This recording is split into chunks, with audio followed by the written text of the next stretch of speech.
All right. Call the meeting to order.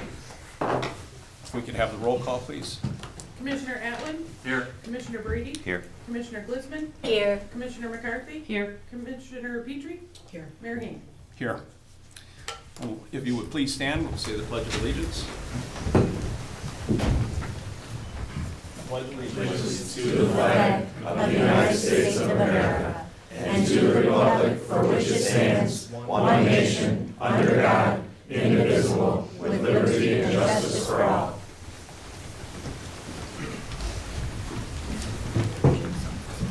All right.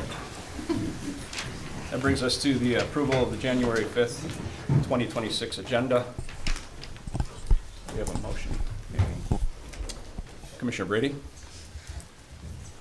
Just before I do that, I was wondering if the commission might consider moving the approval of the minutes until underneath of J. Would you like to have a motion first and then an amendment?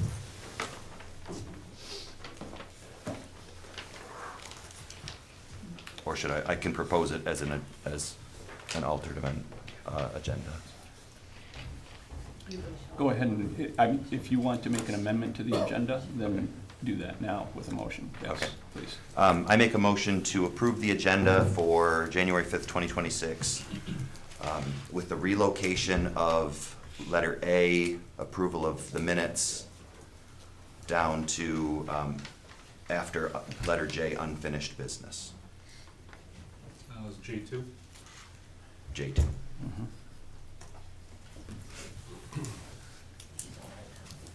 Support. We have a motion on the table to amend the agenda to move the approval of the minutes, letter A, down to unfinished business as J2, supported by Commissioner Atwood. Moved by Brady, supported by Atwood. Discussion. Just some of the housekeeping things. I have quite a few things I'd like to talk about with the minutes, and seeing as we have a lot of folks in attendance tonight, I was just thinking, get all the other business out of the way before that. That's the only reason. Okay. All right. If there's no further discussion, we'll take a roll call vote. Commissioner Atwood? Yes. Commissioner Brady? Yes. Commissioner Glizman? Yes. Commissioner McCarthy? Yes. Commissioner Petrie? Yes. Motion carries. Thank you. Now, do we have a motion on the floor to approve the agenda as amended? So moved. Support? You already did that. We did it. He did it, he did his motion. Oh, his motion also approved it as amended? Okay. That is correct. All right. That brings us to public comments. No, we gotta do minutes too. The minutes were moved down to J2. Both of them. Both Yes. of them? Both. Mhm. That was my intention. Okay. Yep. I only heard one, I'm sorry. All right, so that brings us to public comments. And I will just remind the public that there is a 3-minute time limit on public comments. The timer will be running, and when you hear the timer, we'll ask you please to return to your seat. Your turn is over, and we'll call on the next citizen for participation. If I could see hands who would like to. First hand I see right here, the gentleman.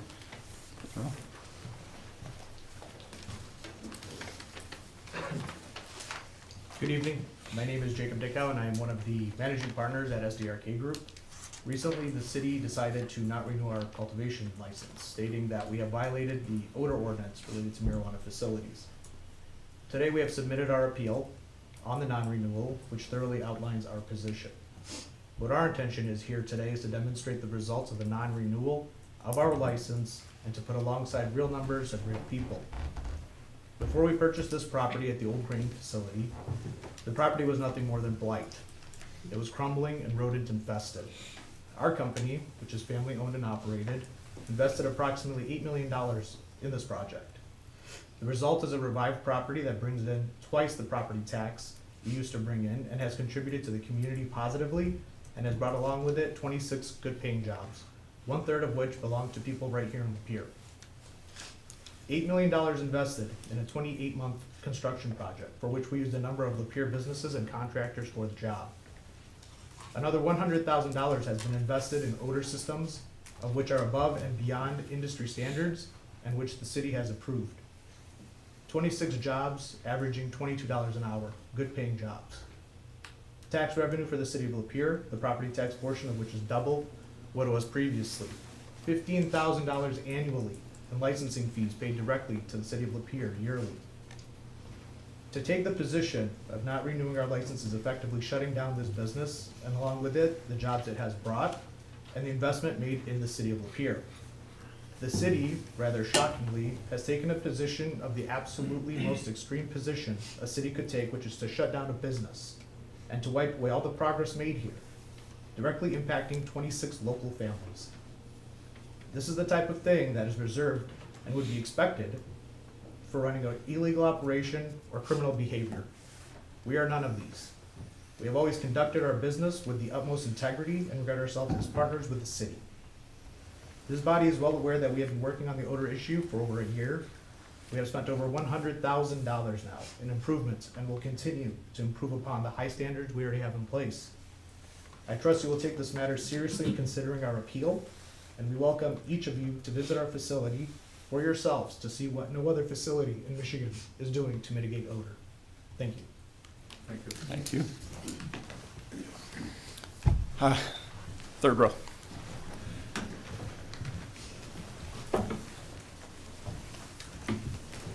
Andy Shango, co-owner of SDRK. I'm here on behalf of my employees and myself. We did have a problem, and we still have a problem. We're at 98%, 99%. We have 5 citations, 6 citations in the last year. Quite a few calls were all false. As you know, Mr. Hank, you know yourself.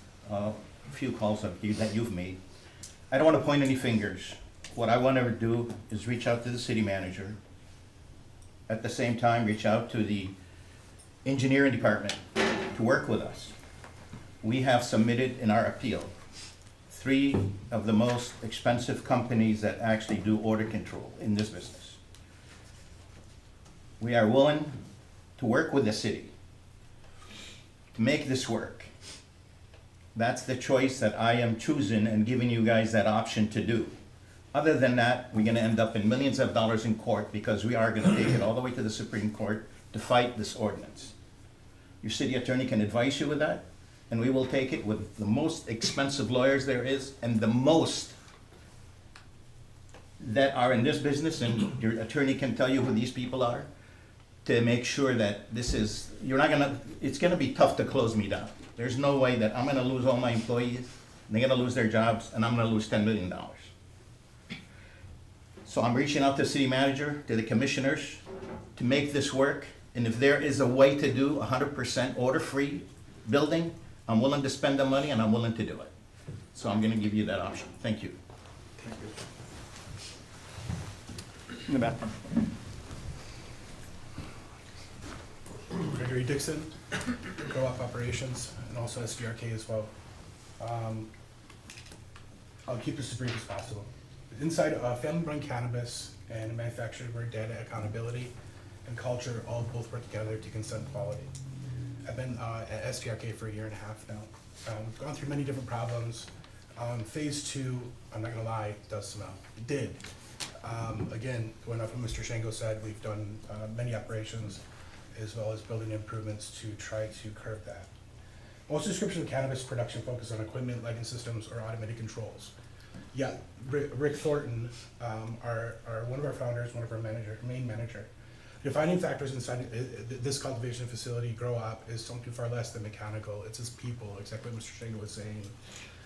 He explains that the environment was intentionally built to function like a family-run operation, where one empowerment, accountability, and shared responsibility form the foundation of our daily work. From his perspective, the belief is very simple. When people feel valued and supported, the team reflects it. If people are happy, the product will be good and products will follow. Thornton notes that business itself centers on large-scale hydroponic cultivation, taking plants from seedling to full maturity in a clean, highly controlled environment. He explains a process that begins with mother plants used for cutting and follows a rotating schedule built around a typical 100-day growth cycle, or 60. So we're managing 100 days down to 60. We dropped 40 off. It's really 62. 10 days to root, 15 days of vegetative growth, and 60 to 70 days of flower before cutting. We've curved that down to mask some of the smell as well. Before cutting and drying and processing. Nearly every stage is automated with timers and environmental codes that keep humidity, temperature, and irrigation consistent. The building is very expensive. Scale adds another layer of complexity. According to him, the facility is approximately 6,000 plants, with dozens of unique strains in rotation. Each strain carries a different terpene profile and customer appeal. The team continually evaluates which varieties resonate with the market, some becoming long-term staples, others fade as data and customer feedback shift. Operational discipline sits at the center of how team management and such detailed processes operate. We emphasize the use of control plans and metrics for every stage of cultivation. Data is collected, reviewed, and compared against expected ranges. When any reading moves out of control, countermeasures are immediately triggered to identify the cause and restore consistency. We attribute most of the facility's sustained qualities to these procedures.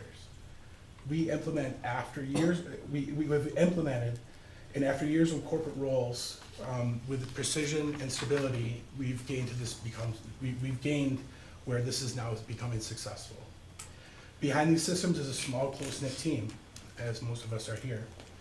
5 managers, roughly about 20 to 22 additional staff members who shift across roles as needed throughout the day. Instead of narrow job functions, the team operates with flexibility. The adaptability is also possible because our culture encourages accountability, initiative, mutual trust, along with estate control.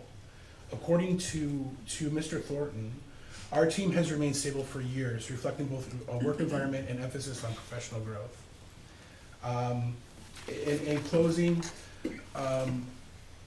it's the people that are running it that allow us to become where we're at now. These 22 people that are sitting in front of us right now today, losing their jobs because of not renewing a license would be very impactful, not only through Lapeer, but for other parts of the state as well.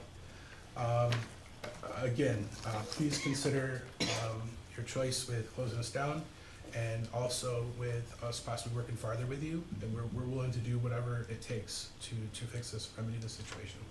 Thank you. Thank you for your time. Mr. Chair, point of order. I was not keeping time on the timer as I have traditionally done. I didn't know if you were doing that. That did go over 3 minutes. Would you like me to put the sound on so that we can hear about 3 minutes? Yes, please. Thank you. All right, way in the back. Hi, thank you for giving me a couple minutes. And just want to say a quick prayer if you guys don't mind. As I listen to some of the conversation already, it's a dynamic evening ahead of you. So let's pray. Father God, I want to thank you for leadership. I want to thank you for the great call of leadership. I want to thank you, Lord, that you give us a great example of what leadership looks like. So Lord, I pray for these leaders that are in front of me right now, the folk on my left, and also the folk in the auditorium that lead. And Father God, as I was thinking about this evening, you led me to 2 places in Scripture. One was Psalm 133, says, how good and pleasant it is when God's people live together in unity. It is like precious oil poured on the head, running down on the beard, running down on Aaron's beard, down on the collar of his robe. It is as if the dew of Hermon were falling on Mount Zion, for there the Lord bestows his blessing, even life forevermore. And then, Father God, you just took me to Proverbs in 10, where it says, sin is not ended by multiplying words, but the prudent hold their tongues. The tongue of the righteous is choice silver, but the heart of the wicked is of little value. The lips of the righteous nourish many, but fools die for lack of sense. And so, Lord, I pray that this evening, just experiencing many of the dynamics and lives that are affected by this incredible leadership team, I pray, Lord, you'll guide them well, that they'll listen deeply, and Father God, that most of all, you will show that you are a God who loves and that we're united in purpose. Lord, thank you for your love, and thank you for the cross. In Jesus' name, amen. Amen. Thank you. Sir, could you please state your name for the record? That's Rod Sanderson Smith, sorry. Thank you.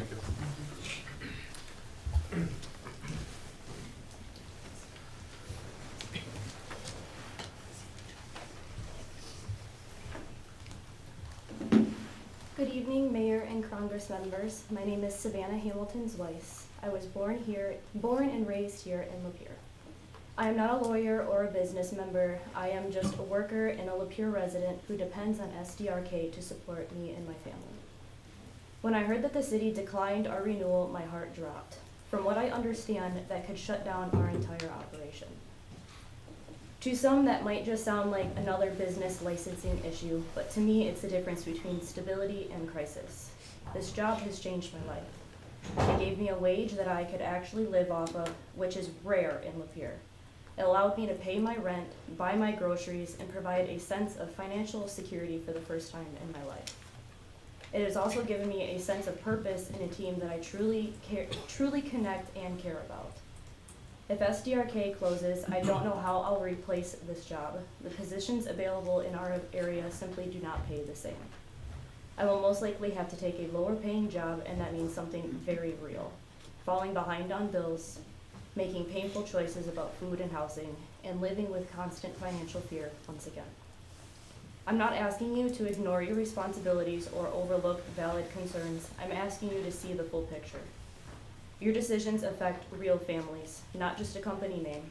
From everything I've seen, SDRK owners and managers are reasonable and extremely caring people who want to work with the city.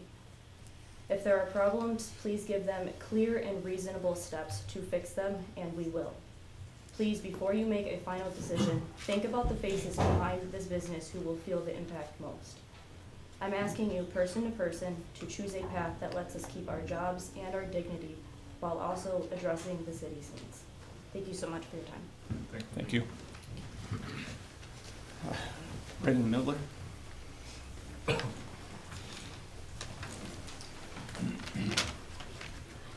Good evening, Mayor and council members. My name is Jody Adams, and I live in the city of Lapeer. I've been living in Lapeer County for my entire life, but I've been living in the city of Lapeer since 2023.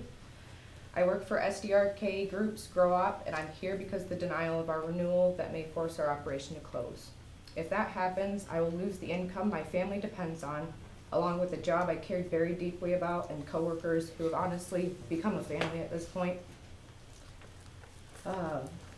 In Lapeer, there are very few opportunities that pay above minimum wage an hour. Without my job at Grow Up, I will most certainly have to accept a lower paying work wage, and my family's standard of living will drop. Not only standard of living, but possibly living in arrangements entirely.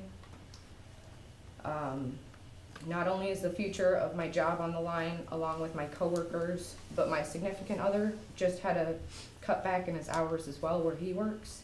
So that on top of me losing my job, I may entirely lose my apartment and the place that I call home. I'm asking you to please consider the impact that this decision has on real people, on me, on my family, and many others. If there's any specific concerns, SDRK's ownership and management are 100% willing to address them. We just need it clearly. Our workplace culture values partnership and doing the right thing for the community, and I hope the city will meet us halfway with that same spirit. Please reconsider options that allow us to keep working while addressing any legitimate issues rather than shutting us down entirely. Thank you for hearing us out tonight. Thank you.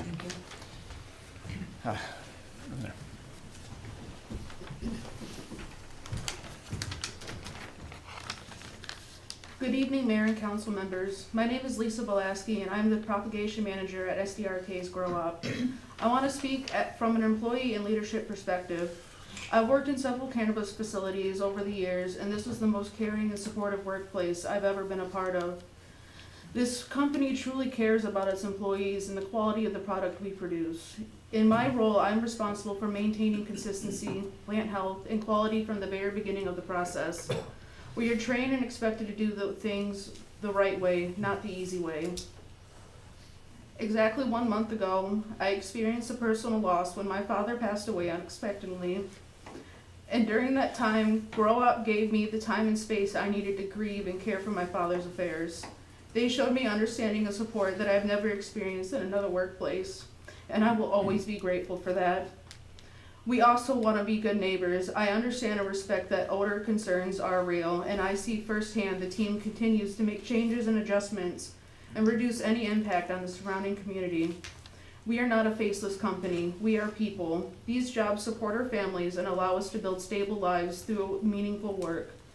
I believe companies like Grow Up generally care about their employees, their product, and their responsibility to the community, and are worth working with towards a solution. I respectfully ask the council to consider the human side and allow time and continued compliance and improvement rather than denying renewal outright. Thank you for your time and listening. Thank you. Any others? In the back. Good evening. My name is Jacob Leroy. I hope you all had a Merry Christmas and a Happy New Year. Just wanted to speak on the odor issue. I'm happy that the odor ordinances are being enforced.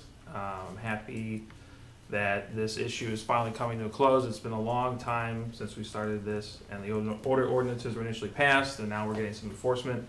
So I'm happy it's bringing everyone to the table, and I hope there is a satisfactory resolution for everyone involved. I myself have been, during my business in the city, as I travel through the city, do my work in the city, I've smelled the odor, and it is annoying. I don't like it. I want it to be addressed. So I was hoping you can work with everyone to get a satisfactory result for everyone there.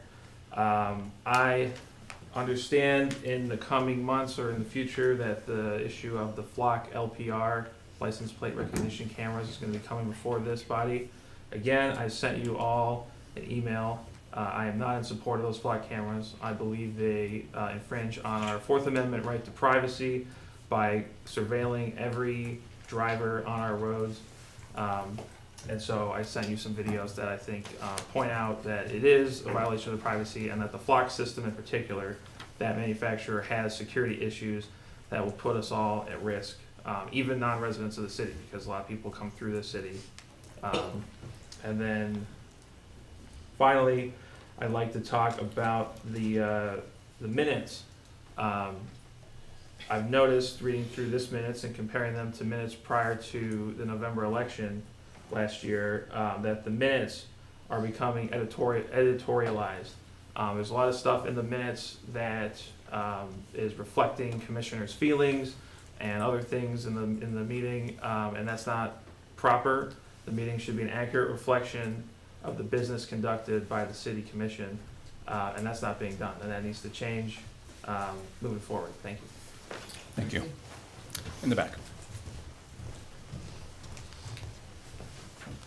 My name's Giacomo Steinbull. I've been involved with the cannabis industry in Lapeer since it's been legal, and I live sandwiched in between the cultivation facilities that reside here.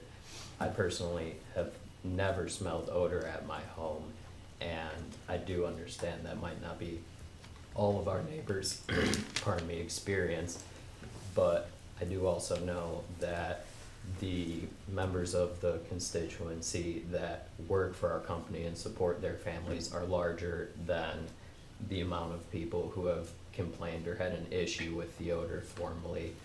I just humbly ask that you please work with us to allow us to keep providing for our families and do what we enjoy.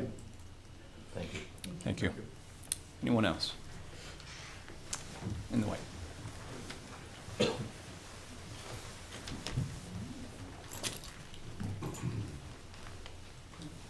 Good evening. My name is Geraldine Carson. I've been a county resident of Lapeer County my entire life. I've also paid into the city taxes here in Lapeer for well over 30 years. I want to address the fact I've been one of the individuals that have complained about the odor. I live on Myers Road, which is just east of 21. The wind always comes mainly out of the west. I can't work out in my yard during the summer, and I have been a resident there for over almost 50 years. And this odor is really annoying to me. I have asthma. It also reflects on my health issues. I find that if I don't smell it out in my yard, when I drive into town, the minute I hit Saginaw Street or near there, I pick up the odor with my windows rolled up in my car. And it is very distasteful to me.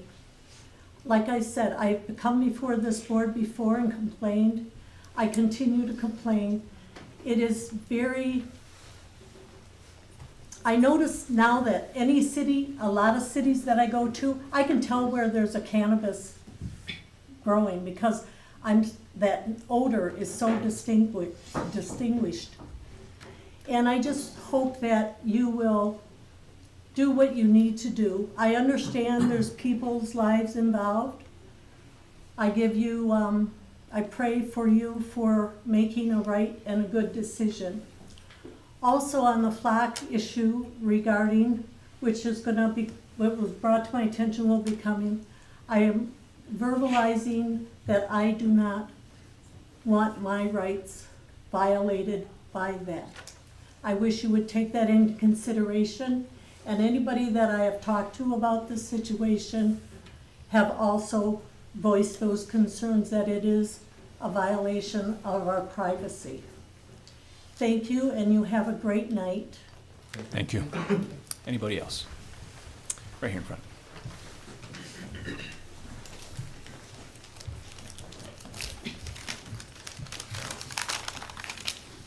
Good evening. Sorry. Good evening, Mayor and council members. My name is Jade Owens. I live in North Branch, so I commute to work every day.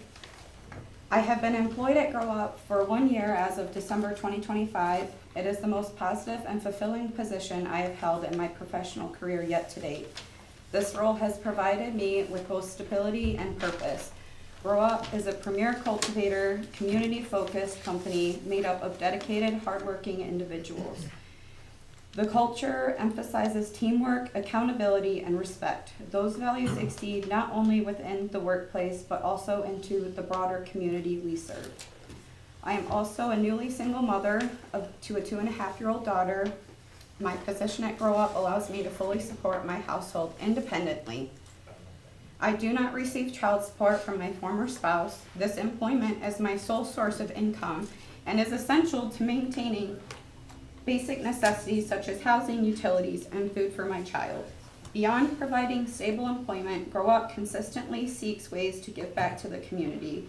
We take great pride in operating responsibly within the cannabis industry and in serving a diverse range of adult consumers who rely on our products for various personal and medical needs. As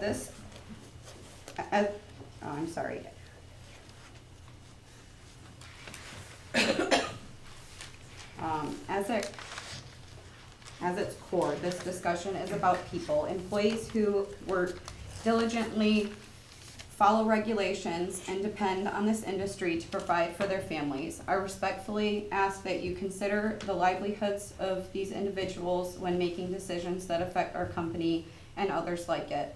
Thank you for your time and consideration and your service to our community. Thank you. Anybody else? All the way in the back.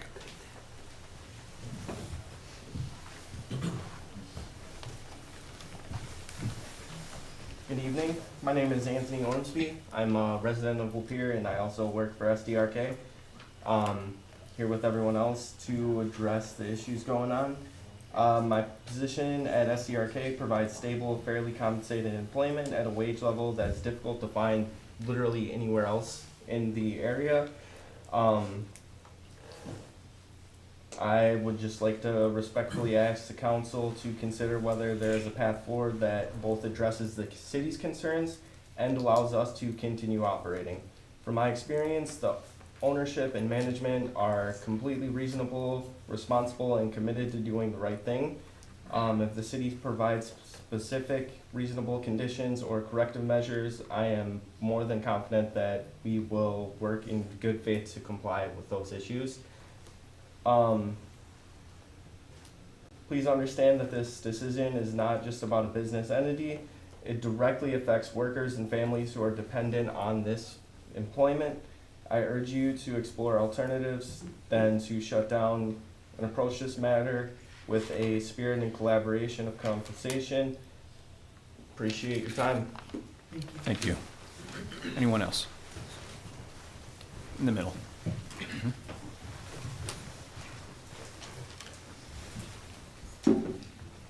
Good evening. My name is Danelle Bowen. I'm the operations manager at Grow Out Farms.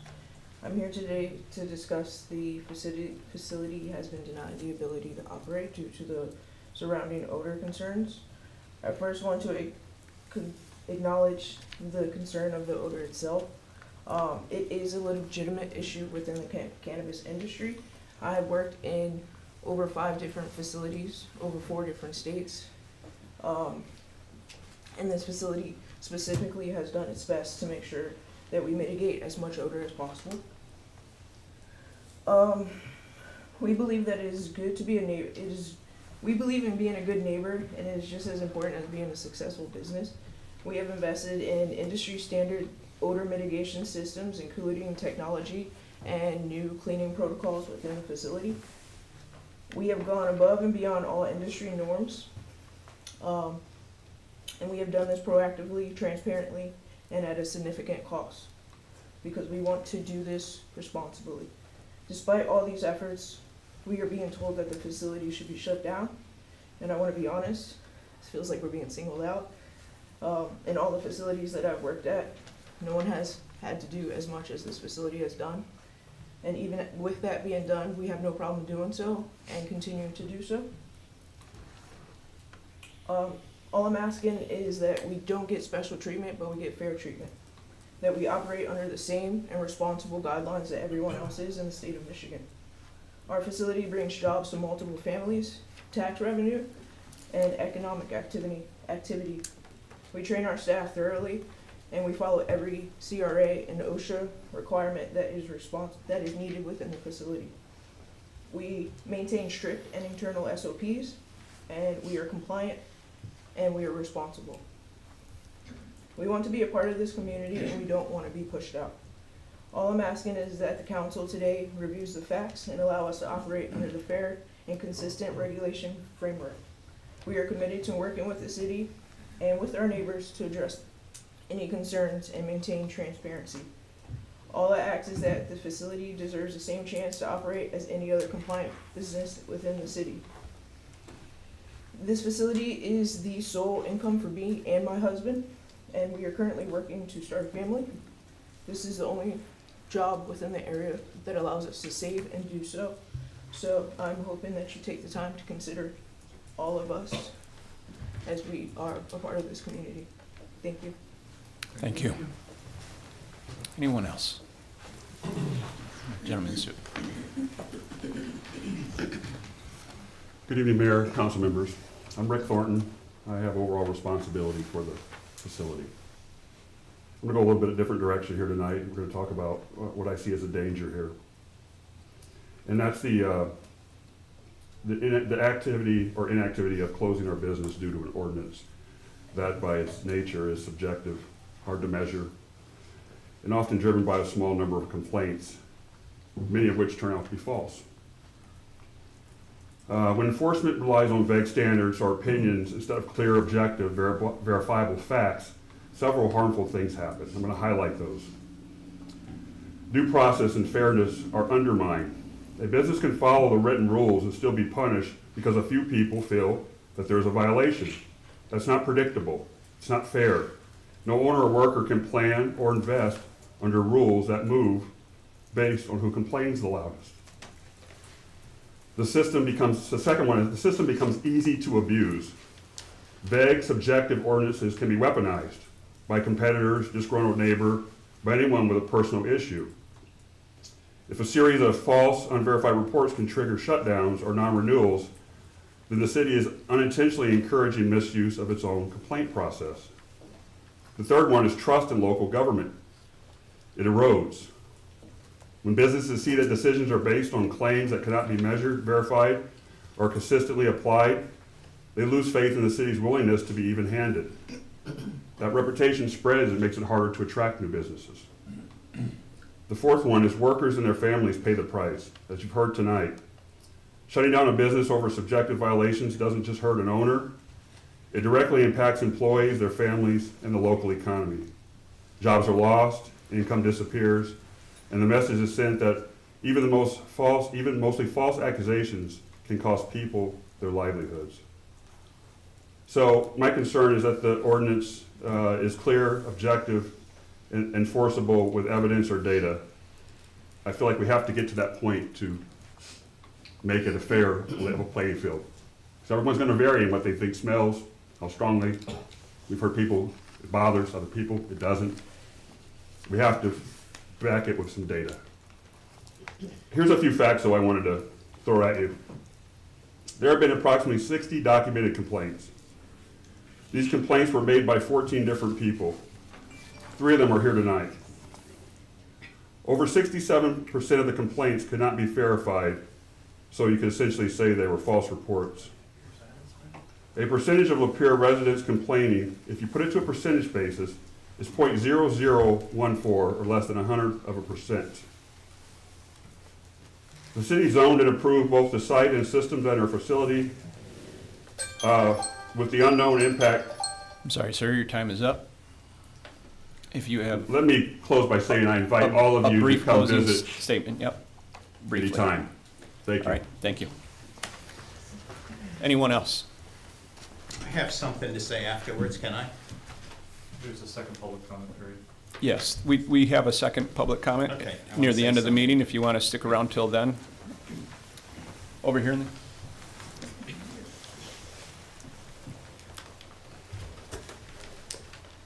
My name is Bernadette Treese, and I do live in the city.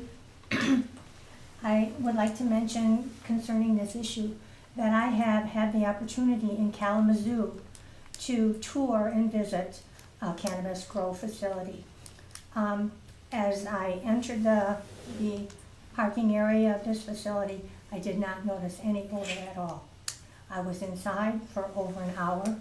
I was not offended by the odors that were taking place in there. I felt that whatever they had in place in this facility took control over the odor issue.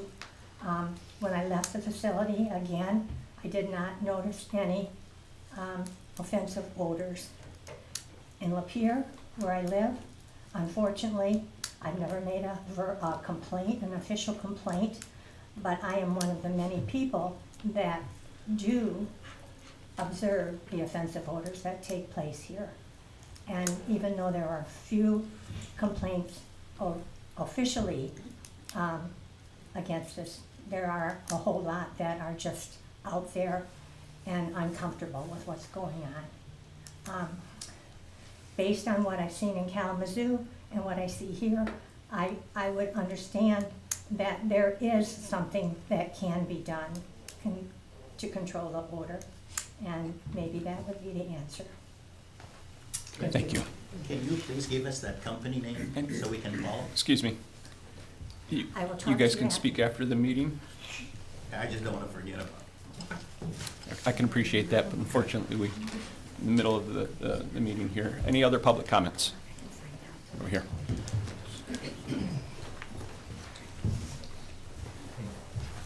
Hello, City Council, Mayor. My name is Trudell Kennedy. I am the cultivation manager at Grow Out Farm. I'm just here to stand up for my family, which is everyone here.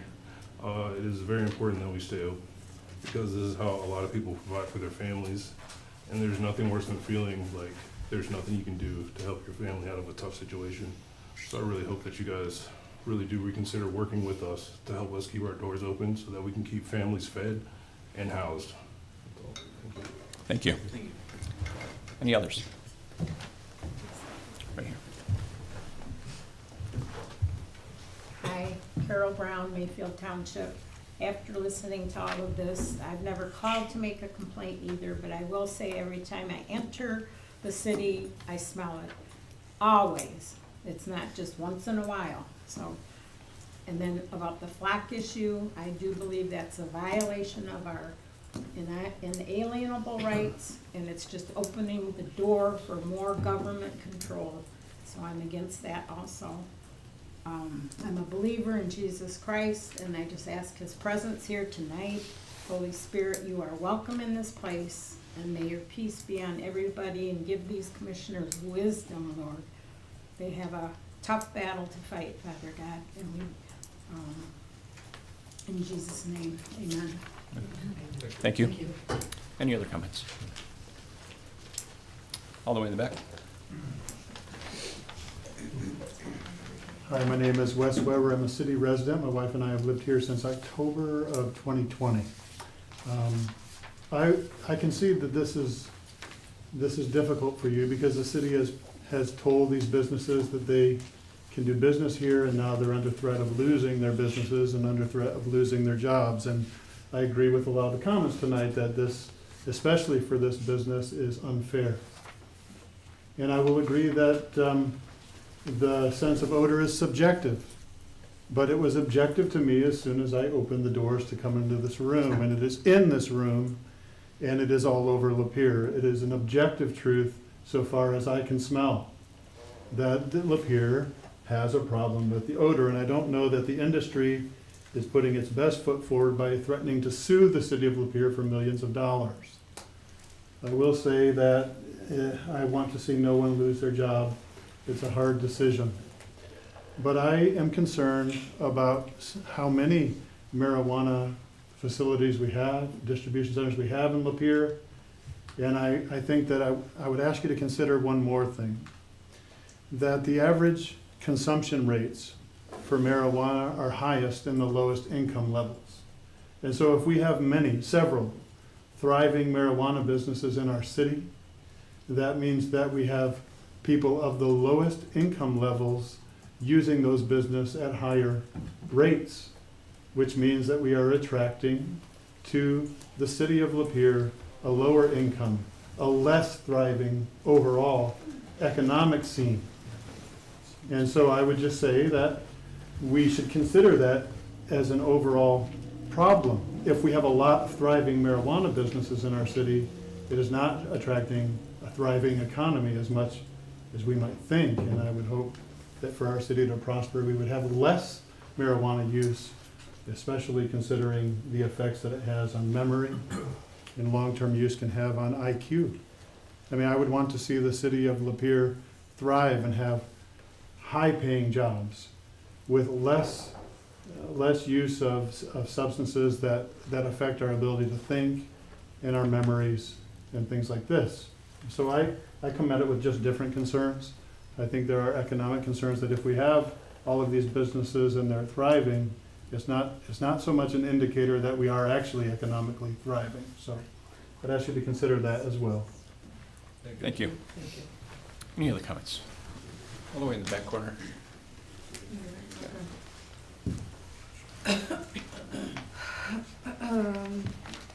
Good evening, council members and mayor. My name is Aspen Thornton. I wrote down a lot of the things that my coworkers have spoken to today, so I won't repeat them. My sentiments are the same. I did want to speak on his facts. There's no denying that cannabis is an economic powerhouse. Last year alone, it generated $3.2 billion, over $300 million in tax dollars that go to schools, that go to municipalities like Lapeer. So that's not something to just sweep under the rug.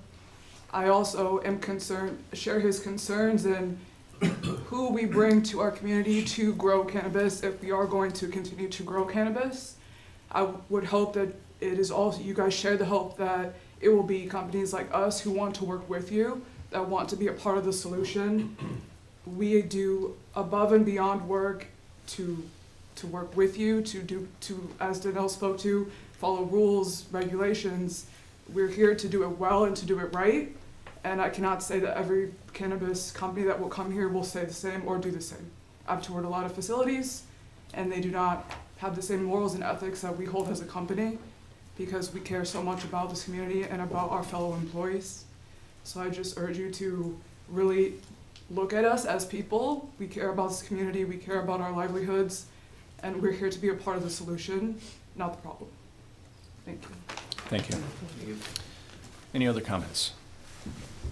All right. Not seeing any other comments. That brings us to the bill listing for January 5th, 2026. Do we have a motion? Mr. Mayor, Commissioner Glissman? I move to approve the bill listing for January 5th, 2026 in the amount of $1,889,893.18. Is there support? Support. Supported by Commissioner McCarthy. A motion on the table, moved by Commissioner Glissman, supported by Commissioner McCarthy to approve the bill listing for January 5th, 2026 in the amount of $1,889,893.18. We'll take a roll call. Commissioner Brady? Yes. Commissioner Glissman? Yes. Commissioner McCarthy? Yes. Commissioner Petrie? Yes. Commissioner Atwood? Yes. Motion carries. That brings us to... Mayor, I have a point of inquiry. Sure. Is there anything on the agenda tonight concerning SDRK's appeal, or are there any decisions being made tonight? Or I guess maybe the question would be, maybe for our manager, do we have a date for when their appeal will come before us? Yeah. Funny, because I was going to address that under H1. I'm sorry, can you repeat? I was going to address that under H1. I can. Okay. Does that satisfy your question for now? Thank you. All right, that brings us actually to H1. Thank you, Mr. Mayor. So as was indicated by, I believe, a couple of comments that we received, the city just received the appeal from SDRK. Just by way of immediate background, the city's ordinance, I believe, obligated the city clerk to deny the license renewal. And the next step in the process is for SDRK to appeal that decision to the city commission. The city attorney and I just received that appeal, I believe, today, so we haven't had a chance to really look at it. My suspicion is that we would be setting an appeal at some point in February. Although I do not have a current date, obviously we would be providing that date to SDRK as soon as it's available to us, so that they can start planning to appear for that appeal. And I believe that's all I have for today. Thank you. All right. Thank you, Mr. Womack. That brings us to the city attorney's report. Mr. Francis, do you have anything for us? Thank you, Mr. Mayor. Mr. Womack covered what I was going to talk about. Thank you. Okay, thank you. And that brings us to unfinished business, appointments to the board and commission. Commission appointments, we have 4 in line here. Mary. I guess maybe my original concern was not addressed. Seeing as there's no business with SRDK group tonight, and there won't be, we don't even have anything scheduled, is it reasonable to maybe stand at ease and let these folks make a decision if they want to be here for the remainder of the meeting, or if they want to excuse themselves now? Of course. Yes. Yep.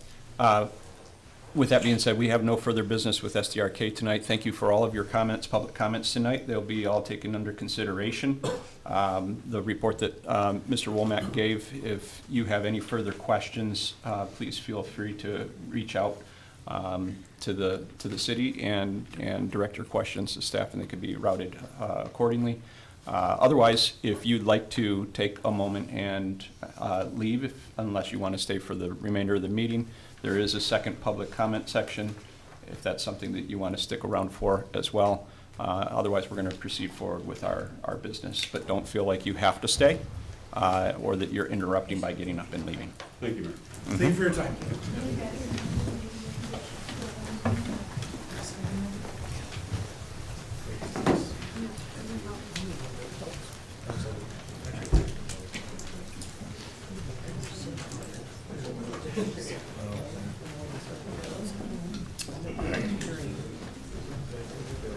Thank you, Commissioner Brady. All right, moving back to unfinished business, under reappointments for Civil Defense Coordinator. Commissioner Petrie? I'd like to make a motion to reappoint Chief Howe for the civil defense coordinator. Support. All right, we have a motion moved by Commissioner Petrie, support by Commissioner Glissman to reappoint Jeremy Howe for Civil Defense Coordinator for a term that expires January 1st, 2027. Take a roll. Commissioner Glissman, Yes. Commissioner McCarthy, Yes. Commissioner Petrie, Yes. Commissioner Atwood, Yes. Commissioner Brady. Yes. Motion carries. That brings us to J12.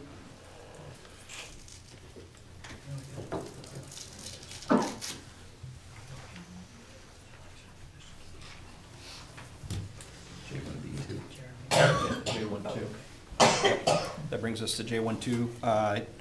Is there a motion to reappoint Yes. Commissioner Glissman? Mr. Mayor, I move to reappoint Ramona Sanchez to the Election Commission, term expiring January 1st, 2027. Point of order. You've indicated J12, I believe it should be J1B2. J1B2. That is correct. Maybe I misheard that. I just want to make sure with the clerk's Yeah, record. for clarification, that is correct. Thank you. So, Do you want me to repeat it? yeah, we need Okay. support. I'll support. Very good, thank you. We have a motion on the table moved by Commissioner Glissman, supported by Commissioner Atwood to reappoint Ramona Sanchez for Election Commission, term expiring January 1st, 2027. We'll take a roll. Commissioner McCarthy, Yes. Commissioner Petrie, Yes. Commissioner Atwood, Yes. Commissioner Brady. Yes. Commissioner Glissman. Yes. Motion carries. That brings us to J1B3, reappoint Election Commission, T. Allen Francis, term expiring January 1st, 2027. Do we have a motion on the table? So moved. Second. Moved by Commissioner Glissman, seconded by Commissioner Petrie to reappoint to the Election Commission, T. Allen Francis, term expiring January 1st, 2027. Roll, please. Commissioner McCarthy, Yes. Commissioner Petrie, Yep. Commissioner Atwood, Yes. Commissioner Brady. Yes. Commissioner Glissman. Yes. Motion carries. That brings us to J1B4, appointment election, Election Commission, Timothy Mayer, term expiring January 1st, 2027. Do I have a motion? Support. Moved by Commissioner Petrie, supported by Commissioner Glissman to appoint Timothy Mayer to the Election Commission, term expiring January 1st, 2027. Take a roll. Commissioner Petrie, Yes. Commissioner Atwood, Yes. Commissioner Brady. Yes. Commissioner Glissman, Yes. Commissioner McCarthy. Yes. Seeing no departmental, wait a second. We are at J2, which was Oh, yes, no. written in. The minutes. This is the approval of the minutes.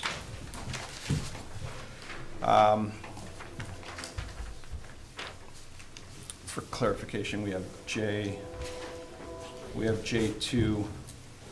There's two of them here, so 1 and 2. Or would you, I'm going to ask the clerk, would you rather them be labeled J2A and J2B? Okay, I'd like them to be separate if that's, very good. thank you. Thank you. All right, so bringing us to J2A, minutes of the regular meeting held December 1st, 2025. Commissioner Petrie. I actually would like to make a motion to postpone the approval of December 1st and December 15th meeting to the next regularly scheduled meeting, with direction to city clerk to revise the minutes to reflect actions only, consistent with Robert Rules 48 in the 12th edition, also consistent with our city commission rules and procedures, section A.10, subsection F, by removing narrative, summaries, commentary, and discussion not expressly required by rule. Second. All right. Do you have that written Can I down? see that? Yeah, you do. All right. Not very legibly, but- All right. All right, we have a motion on the table, moved by Commissioner Petrie, supported by Commissioner Glissman, to postpone approval of the minutes of December 1st, December 15th meeting to the next regular meeting with direction to the city clerk to revise the minutes to reflect actions only consistent with Section A10F of the City Commission Rules and Procedures and Robert's Rules of Order, 12th edition, Section 48, removing narrative, summaries, commentary, and discussion not expressly required by rule. Please pass that to the clerk. Discussion. Mr. Womack first. I would defer to Mr. Womack unless. Before I go to either of you two, I see both of you have your hands up. Do you have anything to state? You're the mover. You're the maker. I just felt that it was different than our past minutes, and I felt that some of the inclusions weren't necessary, and I just want facts and how our meeting went. I was there for 5.5 hours, and if anybody wants to watch it to see how it happened or why it happened, they can. It's on video. I just feel like let's stick with the business. Mhm. I didn't appreciate the narratives and. Okay, thank you, Ms. Petrie. Mr. Womack, you had your hand up? Yes, thank you. I would just point out, first of all, that the clerk and the deputy clerk spent quite a bit of time trying to put those minutes together. It was obviously an unprecedented meeting, and they did their absolute best. I mean, I wasn't even prepared for the last meeting, as you guys know, because they were spending so much time putting it together. So I just want to acknowledge that whether the commission now wants to say, well, we don't want the narratives, et cetera, I think that needs to be appreciated. But I also do want to point out that this body, including you, Mr. Mayor, have specifically indicated to the clerk on several occasions now, I wanted to state in the minutes that, for instance, I believe at the last meeting, Mr. Brady, you were called out of order twice, and that was directed by the mayor to the clerk to be included in the minutes. So I'm not taking a position one way or the other about whether it's right or not, whether Ms. Petrie's citation is correct or not, and whether that's the rule we want to follow. But I do think we need to be consistent if that's what we're going to do, because the clerk needs direction about what this body expects to be in the minutes. Yes, thank you, Mr. Womack. Mr. Brady. Yeah, I would also just echo with that, I don't think it's entirely appropriate for the mayor to have directed the clerk to write down this or that, whatever his personal opinions were, just only the actions taken by the body. There are some things that I would want to also make sure are retained, though. Directives from the chair should be retained, whether they were appropriate or inappropriate. I was censured by the chair, which really really wasn't an appropriate action. Point of order. I'm just going to stop you there, because what you're doing is passing judgment of appropriateness and inappropriateness, which you shouldn't be doing. Okay? I'm pretty sure this is my chance to talk to the commission. And I don't know why you're interrupting me to do that. It is your chance to talk to the commission. Do it within the confines of the rules and procedures. What rule and procedure? Get your big book out. Tell me what the big rule is. I'd have to take some time to look it up, but I know that we're not supposed to be attacking each other's character and motives. Please. When you state that something is inappropriate several times, you're attacking character and motive. All right? Appropriateness Mr. Francis? is about the rules. All right. I'm not having a back and forth dialogue with you. Apparently you I called are. a point of order on your conduct. Okay? Okay. So you're not going to continue to I argue appeal with the me. ruling of the chair. All right? Then we'll appeal. Mr. Francis? There wasn't even a ruling, because I haven't cited authority yet, but we're going to do that right now. Mr. Francis, if you wouldn't mind, since you have a laptop right in front of you, could you please look up inside of our policy and procedure, or it might actually be in Robert's rules, the nature of discussion. I believe there's some conversation or some indication about remaining germane to the topic. And I believe there's also some detail about not not discussing intent or character. If you can give me a moment, Mayor. Thank you. Mr. Mayor, may I address a different point while he's looking that up? Actually, Mr. Womack, I'd rather not at the time, Could I so that we handle don't the- have a confused. Sure, but could I continue after that motion is, or is that? point of Please order? raise your hand at that time, and I'll recognize you first.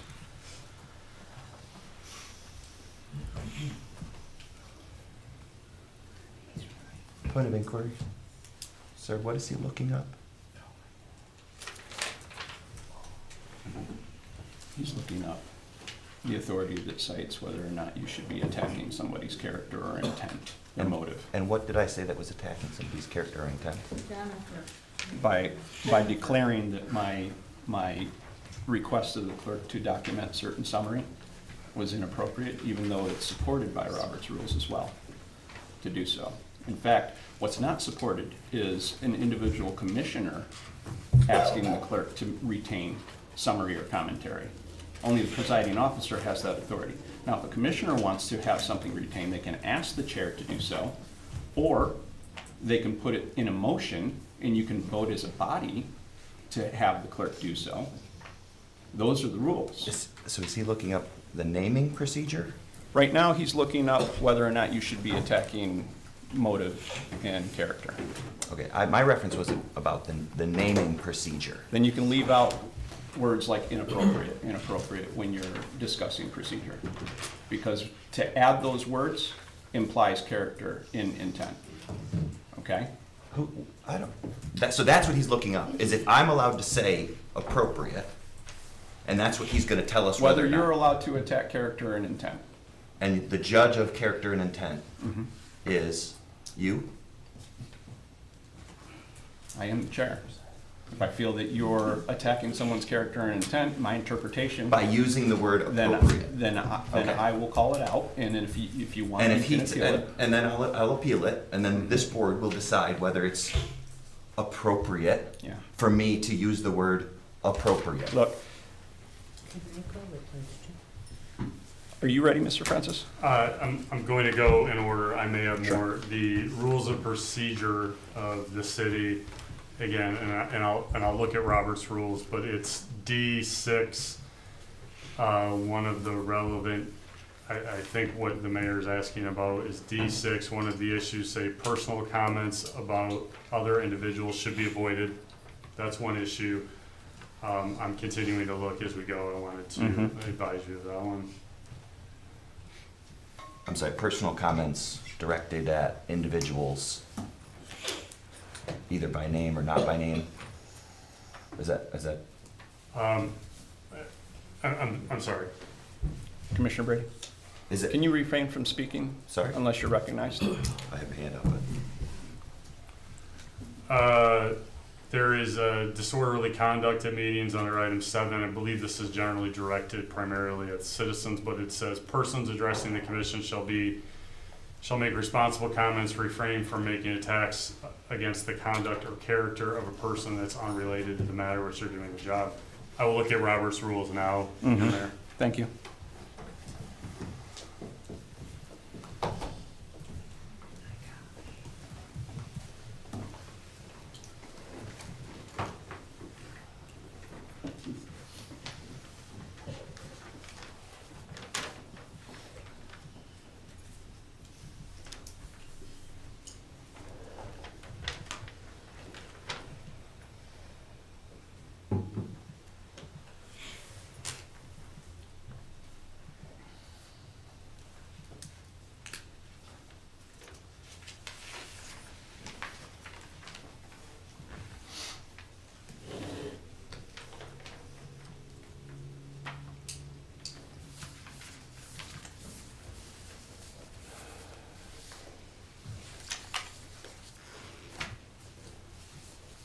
Mayor? Yes. 39.7, there's under Robert's rules, there's a reference to a motion must not use language that reflects on a member's conduct or character or is discourteous, unnecessarily harsh, or not allowed in debate. Getting to debate discussion, that was with respect to a motion.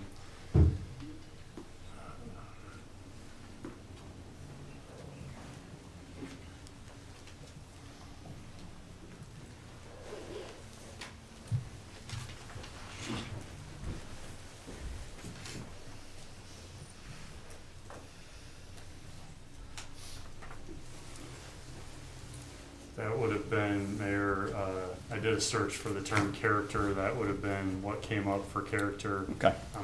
If I you think want me that's to sufficient continue- for now. okay, thank you. I think there's other supporting rules and procedures as well. And we can spend all night looking them up and finding them and applying the appropriate context.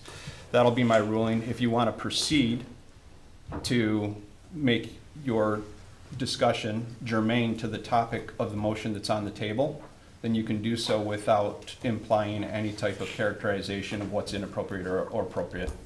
Because that's your opinion. If there was something Okay. that was done that was inappropriate, then we can vote Sure. on that, and then we can discipline or make corrective action or whatever as a body. Great. Mr. Mayor, I'd like to hear from our Yep. attorney whether it was within the power of the mayor to make a decision. If you give me just a minute, I'd like to read your words verbatim. To make a decision, I would just like you to sit out of the meeting. At this point, you're censured. At which point, I left the room, and as the minutes record, for 4 minutes, but I didn't just get up and leave the room. You decided to censure me and to expel me from the meeting. I would like to know if that, I guess I can't use the word appropriate, is that a power of the mayor to remove a member from the chamber? I'll answer you.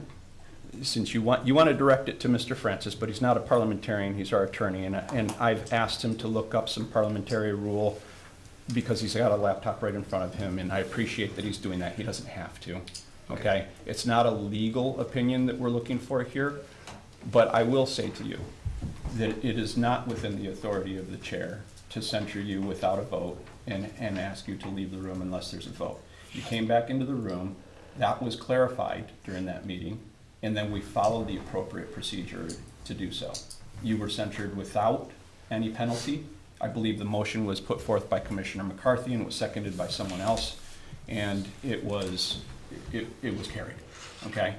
So let's end that debate because that's not germane to the topic at hand. Can I ask you, Ms. Petrie, Commissioner Petrie, what was the motion that you just put forth? It was to postpone, I think, Yes, the minutes? till the next.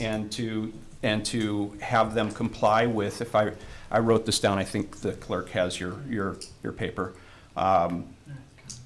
Robert's Rules, Section 48, all of it, and then A10F. And Mr. Womack had provided his opinion on that. And then Commissioner Brady, if you would like to provide a comment or some discussion or question germane to that specific motion, then that's what we'll proceed with. Please. Yes, I believe I was, before you interrupted me. So the chair's directives, I think, would fall under things that are orders of business. I would like attorneys' rulings to be included in the minutes because those are, I mean, in my instance, something illegal had happened and the meeting wasn't ready to proceed until that action was corrected. So when you said that I needed to leave the room, I didn't know what to do until the attorney said, no, actually, you can't do that. So I would like that written down in the minutes, that the ruling of the attorney or the decision, somewhere it needs to say that the attorney told you that you can't do that, and that's why I came back in, because you kicked me out. And then I came back in. If we're following Robert's Rules 48, all points of order need to be recorded in the minutes also. That's correct. That is correct. However, Mr. Chair, are you recognized? I am, because I'm presiding over the meeting. So you just I don't recognized- appreciate the facetiousness, okay? Again, at this point, you're out of order multiple times, okay? First time was to sit here and argue back and forth with me without being recognized when I'm asking Mr. Francis to look up the citation of the authority that I was enforcing. And you did it multiple times, and now you're going to do it again. That's the second time, and I'll direct the clerk to note that Commissioner Brady is being named as out of order for the second time in this meeting. If it happens again, then I will ask for a motion on the table for action, discipline action. Point of order. State your point of order. Are you following the naming procedure as it's stated in Robert's Rule 61, 12 through 15?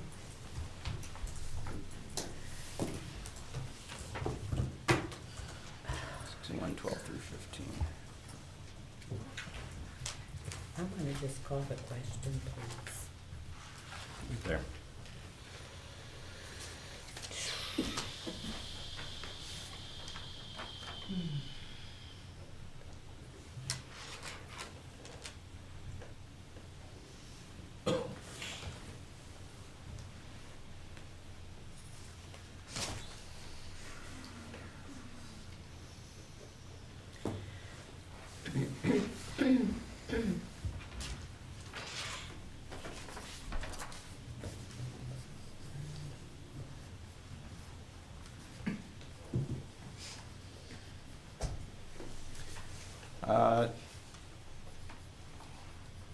I think that section is sufficient for what we're encountering right now, Commissioner Brady.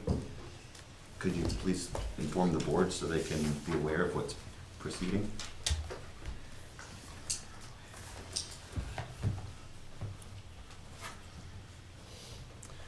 All right, section 6112 is naming an offender in case of obstinate and grave breach of order by a member. The chair can, after repeated warnings, name the offender, which amounts to preferring charges and should be resorted to in extreme circumstances before taking such action. When it begins to appear that it may become necessary, the chair directs the secretary to take down objectionable or disorderly words used by the member. This direction by the chair and words taken down pursuant to it are entered in the minutes only if the chair finds it necessary to name the offender.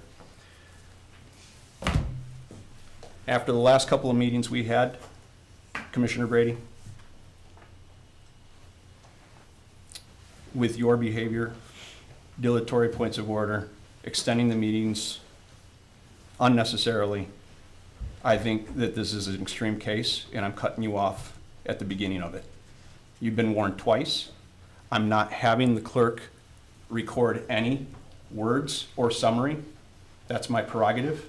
Only that I'm naming you, and you're on record. The next time it happens, we'll follow the next one in line under that subsection, which is that we will then, as a body, vote to either censure you, have you removed, whatever that may be. I don't know. Just follow the rules. Mr. Chair. Stay in order. Mr. Chair, I deny having said any inappropriate words. Commissioner, which one of the two of you had your hands up first? I swear I have. McCarthy, please. For a long time. I need to bring up 2 points that I'd like to bring. The first is that I was the one who called the censor of Commissioner Brady on December 1st. There was a little bit of confusion. I then stated, which I'm not sure it's in the minutes, I had some questions about that, and I was gonna bring it up when it came up, that I said I did not want there to be a punishment to him. I thought it was enough that it was on the record that he had a censorship, because I felt that, I mean, he's a great commissioner. He was really emotionally involved that night, and I thought that that was enough for him to just understand. And so there was some confusion. It was a really rough night, but I want to say that it was me that called the censorship. Eventually then, throughout a process of a couple minutes, I did state, for clarity, that I did not want there to be any punishment to it, just that the censorship was on the record. I just want to make clear that that was my understanding of what I was doing. The second thing then is because, I want to bring this up because I have so many people who watch these meetings now, like it's very popular, is that like, how do you know how to do all these things, and why are you bringing up all these numbers and these different things? So one of the things, just so that we get clarity and you understand, like, why is this becoming so big? If we say 6110, if a member commits a slight breach is considered that he cannot confine his remarks to the merits of the pending question, or that he continues to speak, or he doesn't ask for permission to speak, because you're not allowed to just speak out. And then 6111 is when you call a member to order, it's a warning. Says, you know, you can't keep doing that. And that's happened multiple times. We go to 6112, naming an offender. That's now happened. Hey, it's you. You keep doing this. You need to stop. You've stepped over too far. And 6113 is that although the chair has no authority to impose a penalty or to order the offending member removed from the hall, and that's the question from that night, from back on December 1st, that yes, the mayor did not have the ability to do that. We're all in a learning mode, we're brand new. But I did have the ability to then clarify my censorship and say, I don't want him punished, I just want it on the record. So that everybody out there is learning that there's a whole lot of stuff in very small print, and you're stuck listening to it. But there's a reason, and I don't believe that anybody's being unfair or unruly or unkind, but you're just stuck in the middle of it.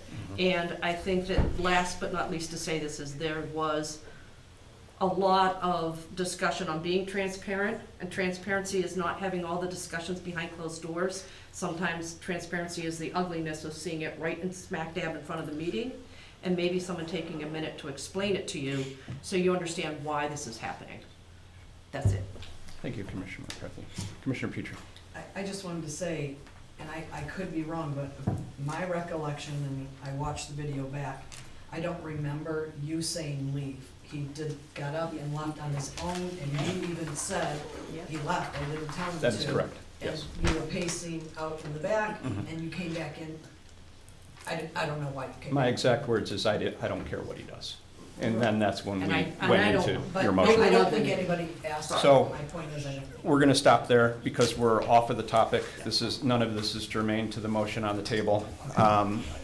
I'm going to ask that we all bring it back to the motion on the table, which is to postpone approval of the minutes of the regular meeting, December 1st and 15th, to the next regular meeting until the minutes have had until the clerk has had time to reorganize and correct the minutes into compliance with Robert's Rules of Order, Section 48, and the rules and procedures of the commission meeting A10F.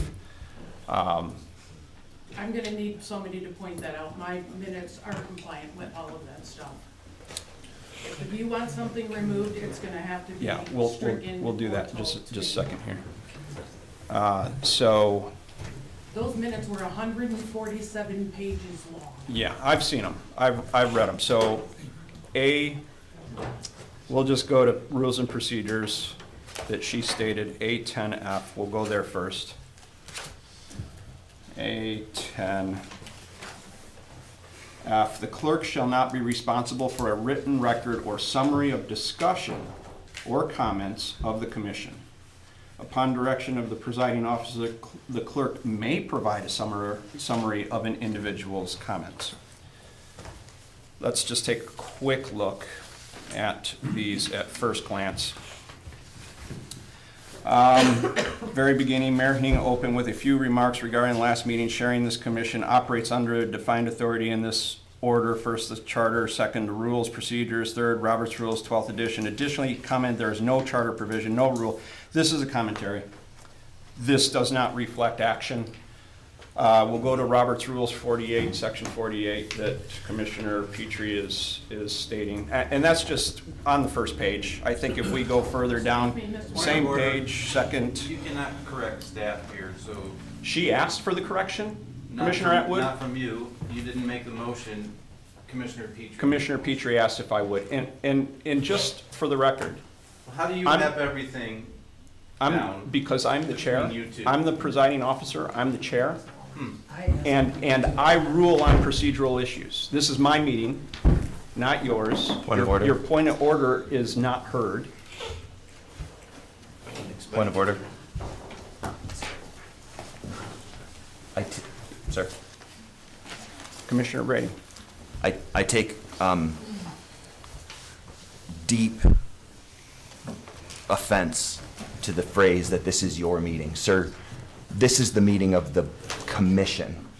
And we have authorized you to chair the meeting. Just cite your authority. Why are Just you, cite your authority. why are you interrupting me?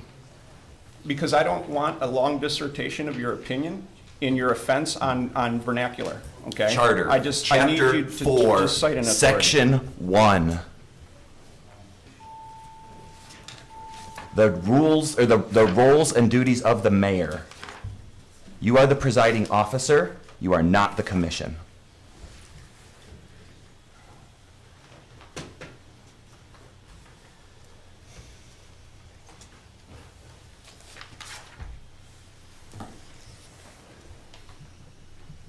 I don't see how Chapter 4, Section 1 validates your What are the, argument, what your are the, complaint, what is the your part of the opinion. charter that says the duties of the mayor? There are 6 of them.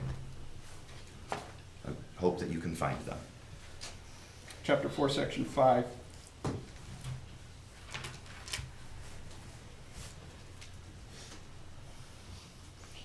If you would please read all of the duties of the mayor. I'm not going to read the entirety of it because it's going to take too much time. I will just read this one sentence here. He shall be the presiding officer of the commission. Can you read the last one?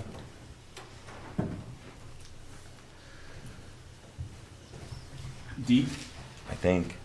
Except as may be required by statute, the mayor shall exercise only such power as the charter or the commission shall specifically confer upon him.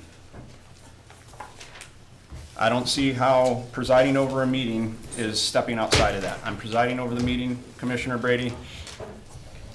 She asked for direction. I'm giving her direction. Commissioner Petrie asked me if I would give direction through the points that she has raised here. Section 48, A10F is what I started with because Robert's Rules does not supersede our rules and procedures. So started with the rules and procedures, but then we'll work backward from there. Section 48, the entirety of it, but I will just go straight to the beginning and start there because I'm sure the beginning will just sum it up in a few words. There's Mr. Mayor, I asked for a reading of the 27. minutes. There's 27. Again, you're not being recognized by the chair. Call the question. You're out of order for the, I don't even know how many times, but I'll just call it the third to give you some grace. Please, sir. There's 27 sections inside of this. I'd like to finish answering the clerk's question here. One, the official record of the proceeding of a deliberative assembly, usually called the minutes, or sometimes particularly the legislative body, that's the journal. Okay, the minutes should be cut in a substantial book or binder. 2, content of the minutes. In an ordinary society, the minutes should contain mainly a record of what was done at the meeting, not what was said by the members. The minutes must never reflect the secretary's opinion, favorable or otherwise, on anything said or done. And then it continues to go on. How to modify, what the first paragraph, what it should say, all the motions, everything else. My recommendation at this point would be that we get back to the motion at hand, which Commissioner Petrie put forth and was seconded by, I think, Commissioner Glissman, to postpone until they can come into compliance. At first glance, not even getting past page 1, we can clearly see that it violates both Robert's rules and the rules and procedures by providing narrative and editorial, to borrow a word that I heard from the public earlier today. This isn't something that's subjective, it's objective. We can clearly see there's narration in here. That's what Commissioner Petrie is addressing. That's what we're discussing, is a postponement, a move to postpone at this point. Commissioner, actually, you know what? Before any other commissioners, I think Mr. Womack had asked if he could be first to make comment when we got onto the topic, germane to the topic of the motion. Please, Mr. Womack. Chair. 2 things briefly. First, from an administrative point of view, you know, if the commission's unsatisfied with the minutes as prepared by the clerk, I think it would save us all a lot of time if Ms. Petrie were to provide her thoughts for the next meeting so that we can confer with the clerk to see if the next proposed draft would meet with what her proposal would be. Certainly she doesn't have any kind of plenary authority to tell us how to record the minutes, but they would be helpful in the future. The second part is, you know, having done this now for 10 years, I have found some narration in the minutes to be incredibly helpful, looking back at the actions of a previous commission from 10, 15, 25 years ago. And I would also indicate, and I believe you read it in the Robert's Rules there, that sometimes we are even legally obligated to put certain narrations into the minutes. Now, the city attorney and I can certainly help you with that. Hopefully you would take our advice at that point, because they are legally required. But I don't want it to get into a position of us saying, we absolutely will not do this because I think we are obligated to do so in some circumstances. Yeah, I would agree with that, Mr. Womack, and I think that her motion, I don't have the paper. Can we get that paper back on this end, please?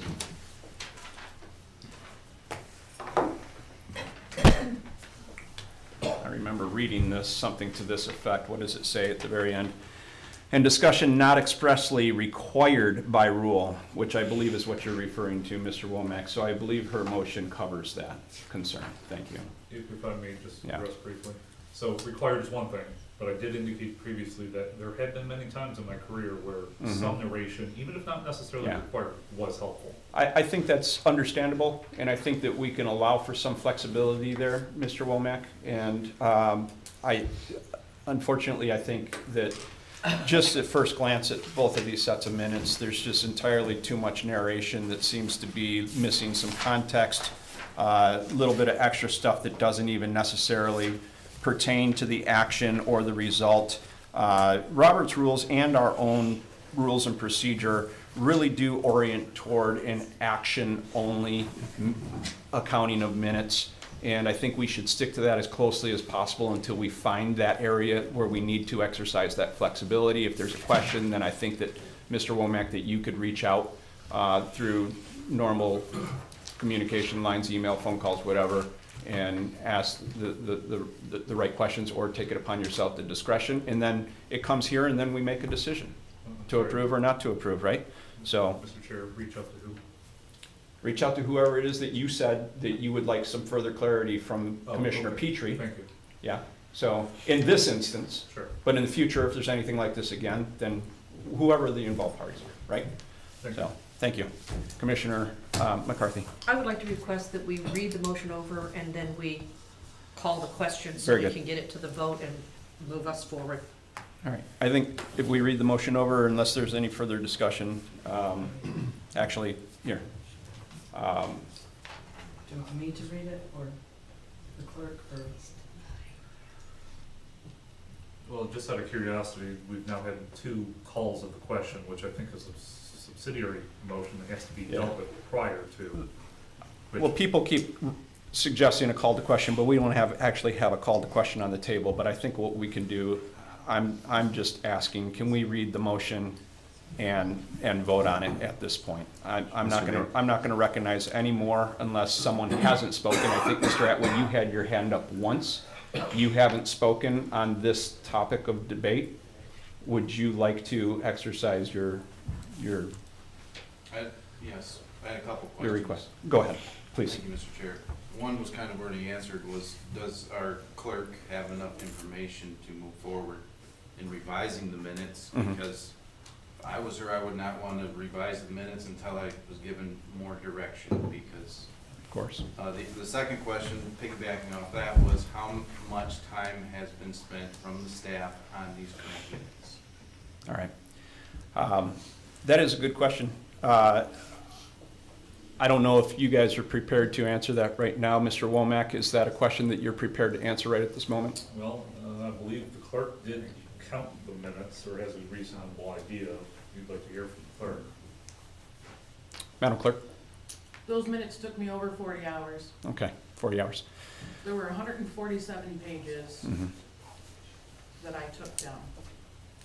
And if there's something specific that is need, that's what I need, is something specific, because I 100% disagree with you. Those minutes meet compliance, and they meet the standards that we have used for the last 6 years that I've been. Okay. Thank you. Thank you, Madam Clerk. It's unfortunate, and I'm sure it's challenging to have to be asked to follow a rule and procedure and then another rule that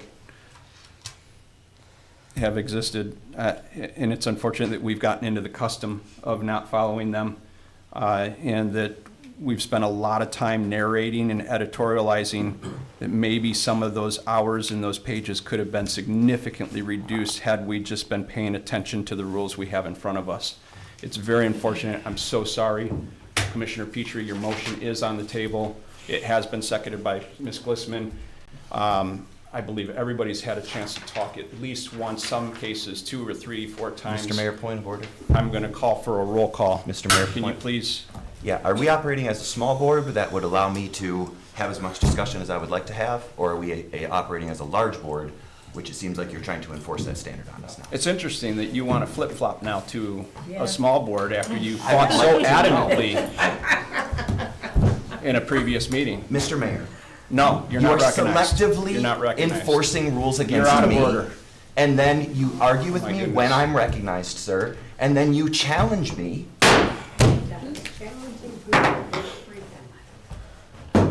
You're out of order. Sir, please state. You're out of order state now for what- the 4th what I'm time. out of I order have not for. recognized you, and you're going to continue to argue your case that has been ruled on. If you want to appeal, then we can appeal. I appeal the ruling of the chair. The only ruling is that we're going to go to a vote at this point. I'm not going to recognize you any further. That's the ruling. You want to appeal that ruling? That's my duty as a presiding officer. Yes, yes, I retain appeal the the ruling of the authority chair. to not recognize you, and I'm not recognizing you. You want to appeal that? For the 3rd time, I appeal the ruling of the chair. And what are you appealing? What is the ruling you're appealing? The ruling is that you're trying to silence my voice in this meeting, which is an elected voice, which you're silencing the people's voice right now by not letting me talk. Cite your authority, please. Cite the authority that says that you can talk whenever you want.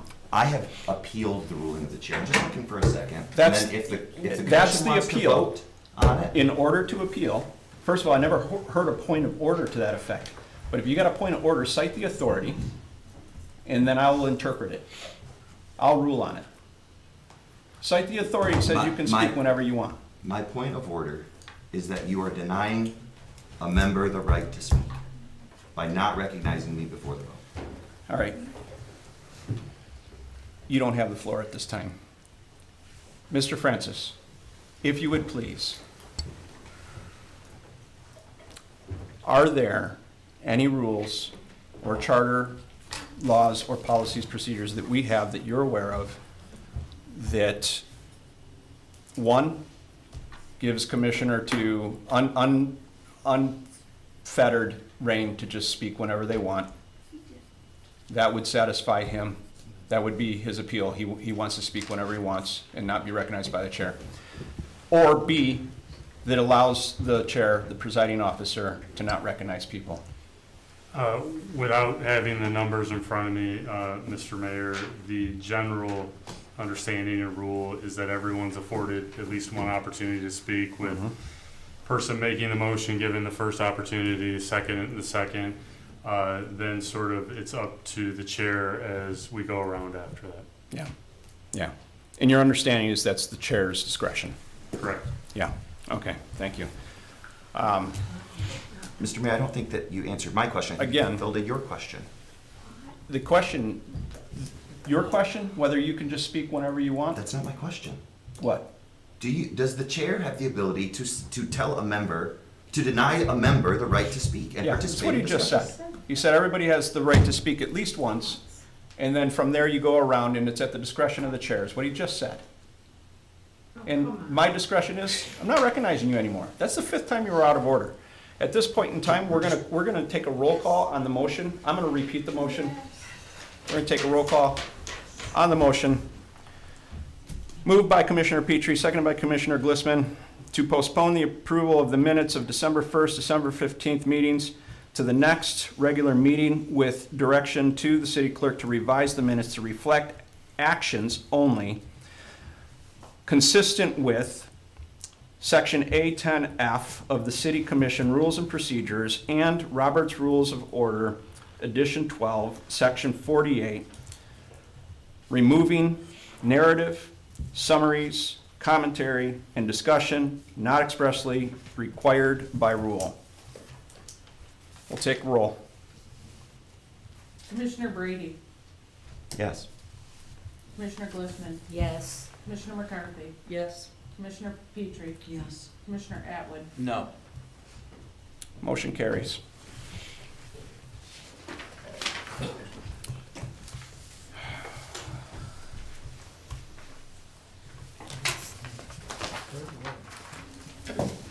Madam Clerk,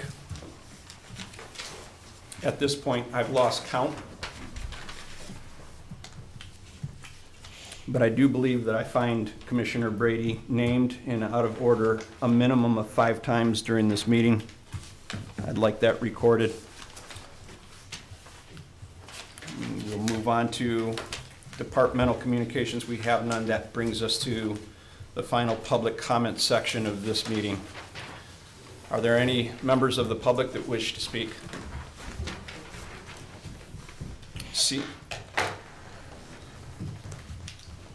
Sorry, my name's Wes Weber. I just wanted to clarify something that I said earlier briefly, because I know our friend from the county press is here and I don't want to be misunderstood.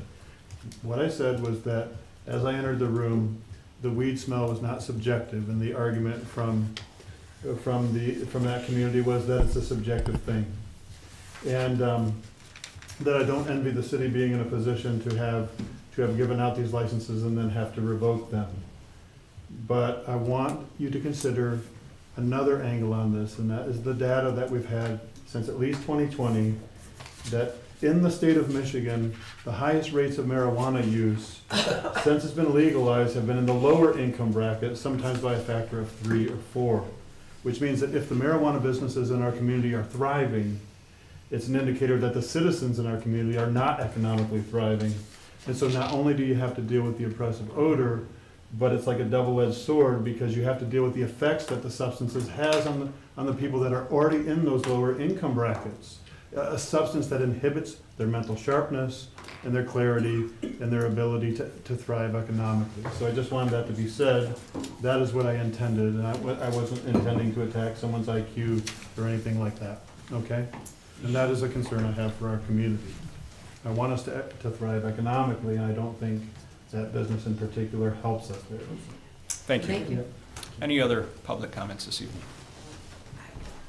Right here.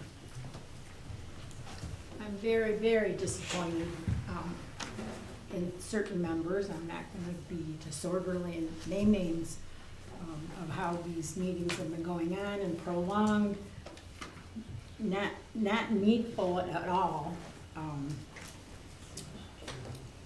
Again, I want to bring up the flack, because that's going to be between the presented to the county commissioners on Thursday, and I think it's very much against our personal, private information, and it's opening the door. They say they're not going to use it for anything else, but you know, we know government, and they get their little foot in the door, and it's going to be wide open to information that nobody needs to have. It's private.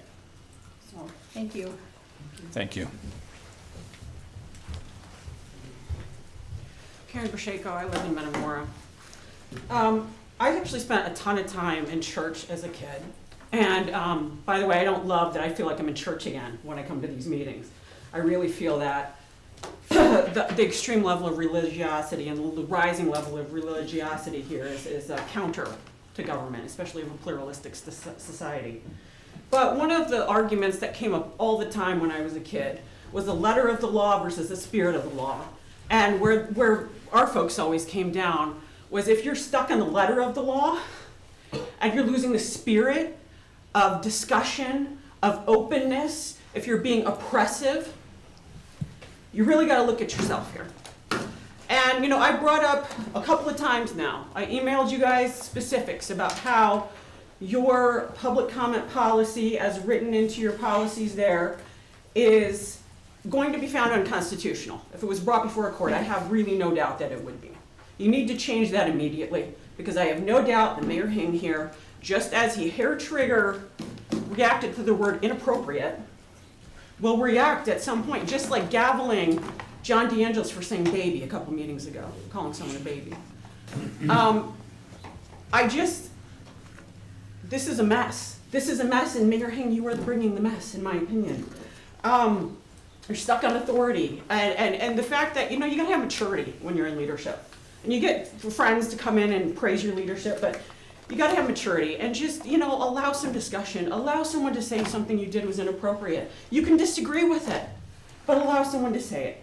I would love, and I say this as someone who went to graduate school for words, for writing and editing.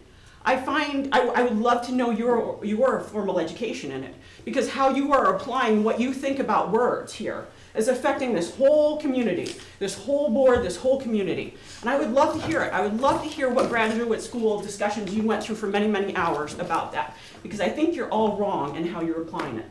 So I really, again, am asking you to rethink what you're doing here, because you're messing up this community. Thank you. Thank you. Thank you. Any other comments? In the back. Hi, Jacob Leroy again. I would like to state that, while I do disagree with that public comment rule, I would like to state that that rule was not adopted during this commission's tenure. That was a prior commission that adopted that rule. So in my opinion, it really has nothing to do with Mayor Hing. Mayor Hing is simply citing a rule that exists, you know, during his, when he entered the mayor role. So I don't believe it's really appropriate for him, even though I do think it should change, I don't think it's appropriate for him citing that rule, people citing that rule against him specifically. I'd also like to just say that I am disappointed in the conduct of Stephen Brady today, again frustrating the meeting repeatedly with his points of order and getting so far away from the topic at hand that, you know, we have to claw our way back to it. I am thankful though that we're not here at 11:40 p.m. by the time we got down here. I would like just to say that the mayor is also an elected member of this body. It's not, it does have unique, you know, powers granted to him through the city charter. So, you know, he's not just some nameless voice that doesn't have any power over the commission. You know, the mayor has power and he's going to exercise it, and Mayor Hing is exercising it in a different way than the previous mayor, and that's fine. That's what the city elected Mayor Hing to do. So I think that's ridiculous to keep saying that, you know, any of the particular commissioners have more of a role than the mayor. In certain, like, everyone has their role up here, and the mayor has his, and he's doing it. So I'd like to also say that, just a moment.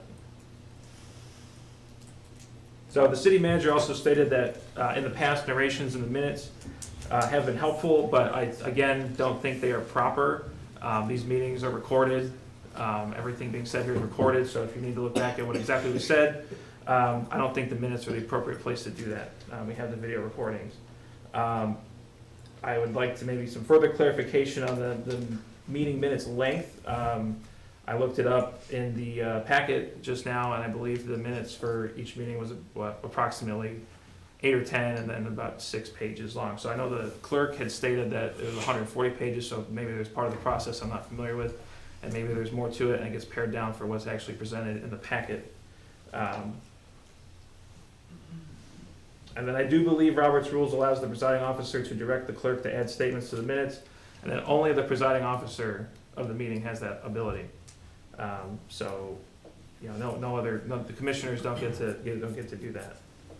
So that's all I have for tonight. Thank you. Thank you. Any other comments? I just need permission before I ask my question. Oh, gee. Guess who's the boss?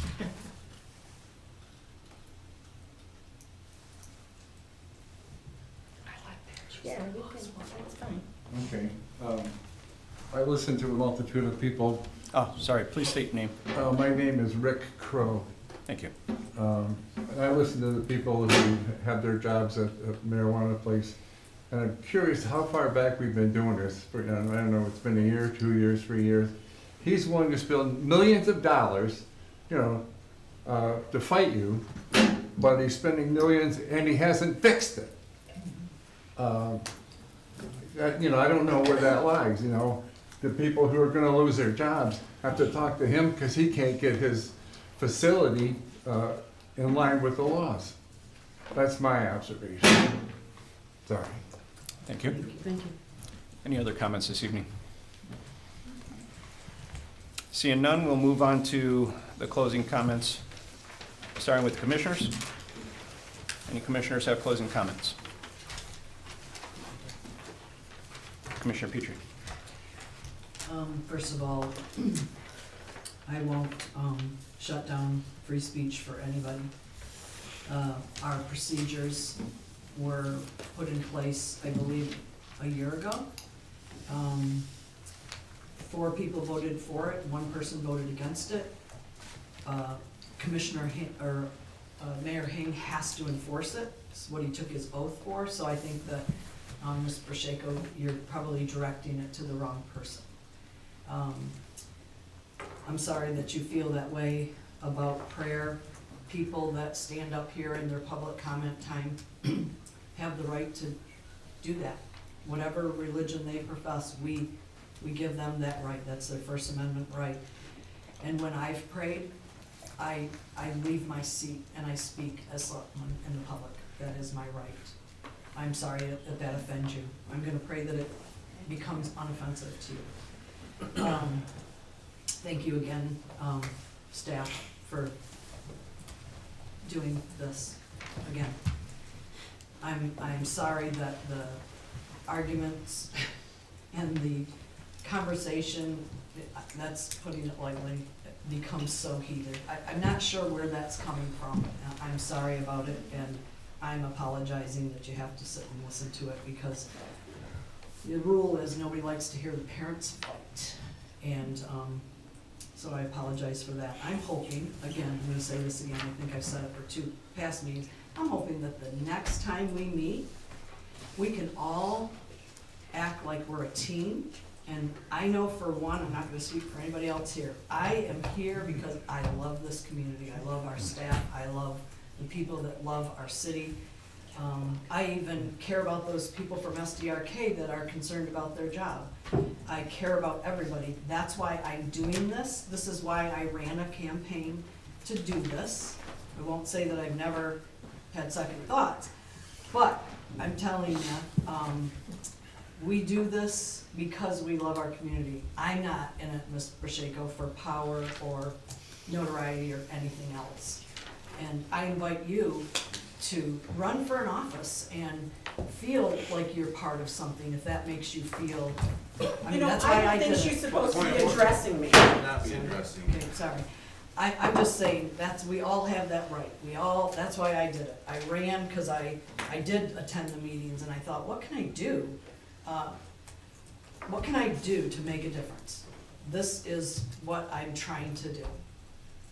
I guess at the end of my term, I'll see. It's the best I can do. But thank you again for everybody, all that you do for our city, keeping it clean, safe, wanting people to live here. Thank you. Thank you, Commissioner Petrie. Commissioner Brady? Can you clarify what action you just took? Yeah, I was calling to order public participation. Yeah. This, Yeah. oh, She'd already stopped by the time the noise was heard, so may I ask? I didn't want to continue to interrupt her closing comments. Is this your closing comment, Commissioner Brady? Are you exercising? Because we're done with debate. Is it a closing comment or it's? I have a point of order. There's no point of order. I find Commissioner Petrie to be out of order in addressing the public directly.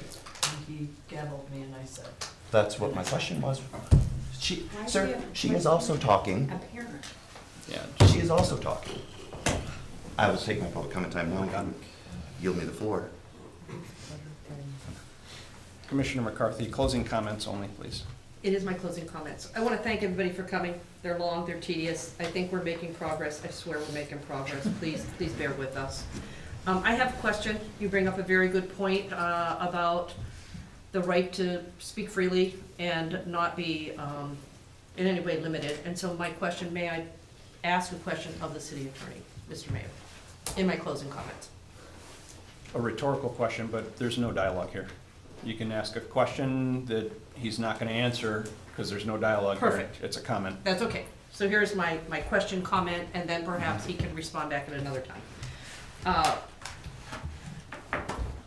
Commissioner Petrie said that this disorderly conduct amendment that the mayor is stuck enforcing, because he doesn't make it, his job is to enforce it, that it happened in the previous commission. And my question to the city attorney, that he can get back to us at another time, I would just like to know that prior to this being done, to being decided, to being voted on, was there a legal opinion regarding First Amendment rights to this decision that was given to the city commission? I kind of looked, I didn't see it, that doesn't mean because I don't have everything.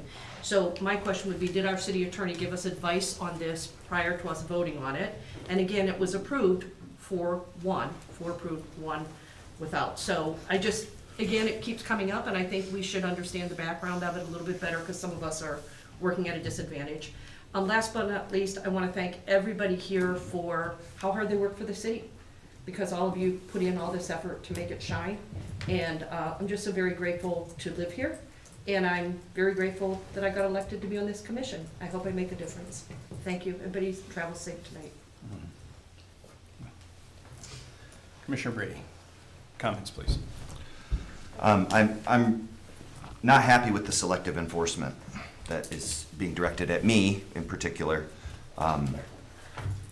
When other commissioners violate the rules and procedures, it's just brushed off. Even if I try to call that under question, it seems like, oh, that's not this, that, and the other thing. And meanwhile, I'm censured. Actually, in these minutes, I'm censured twice. I'm censured once by the mayor, and then I'm censured once by Commissioner McCarthy.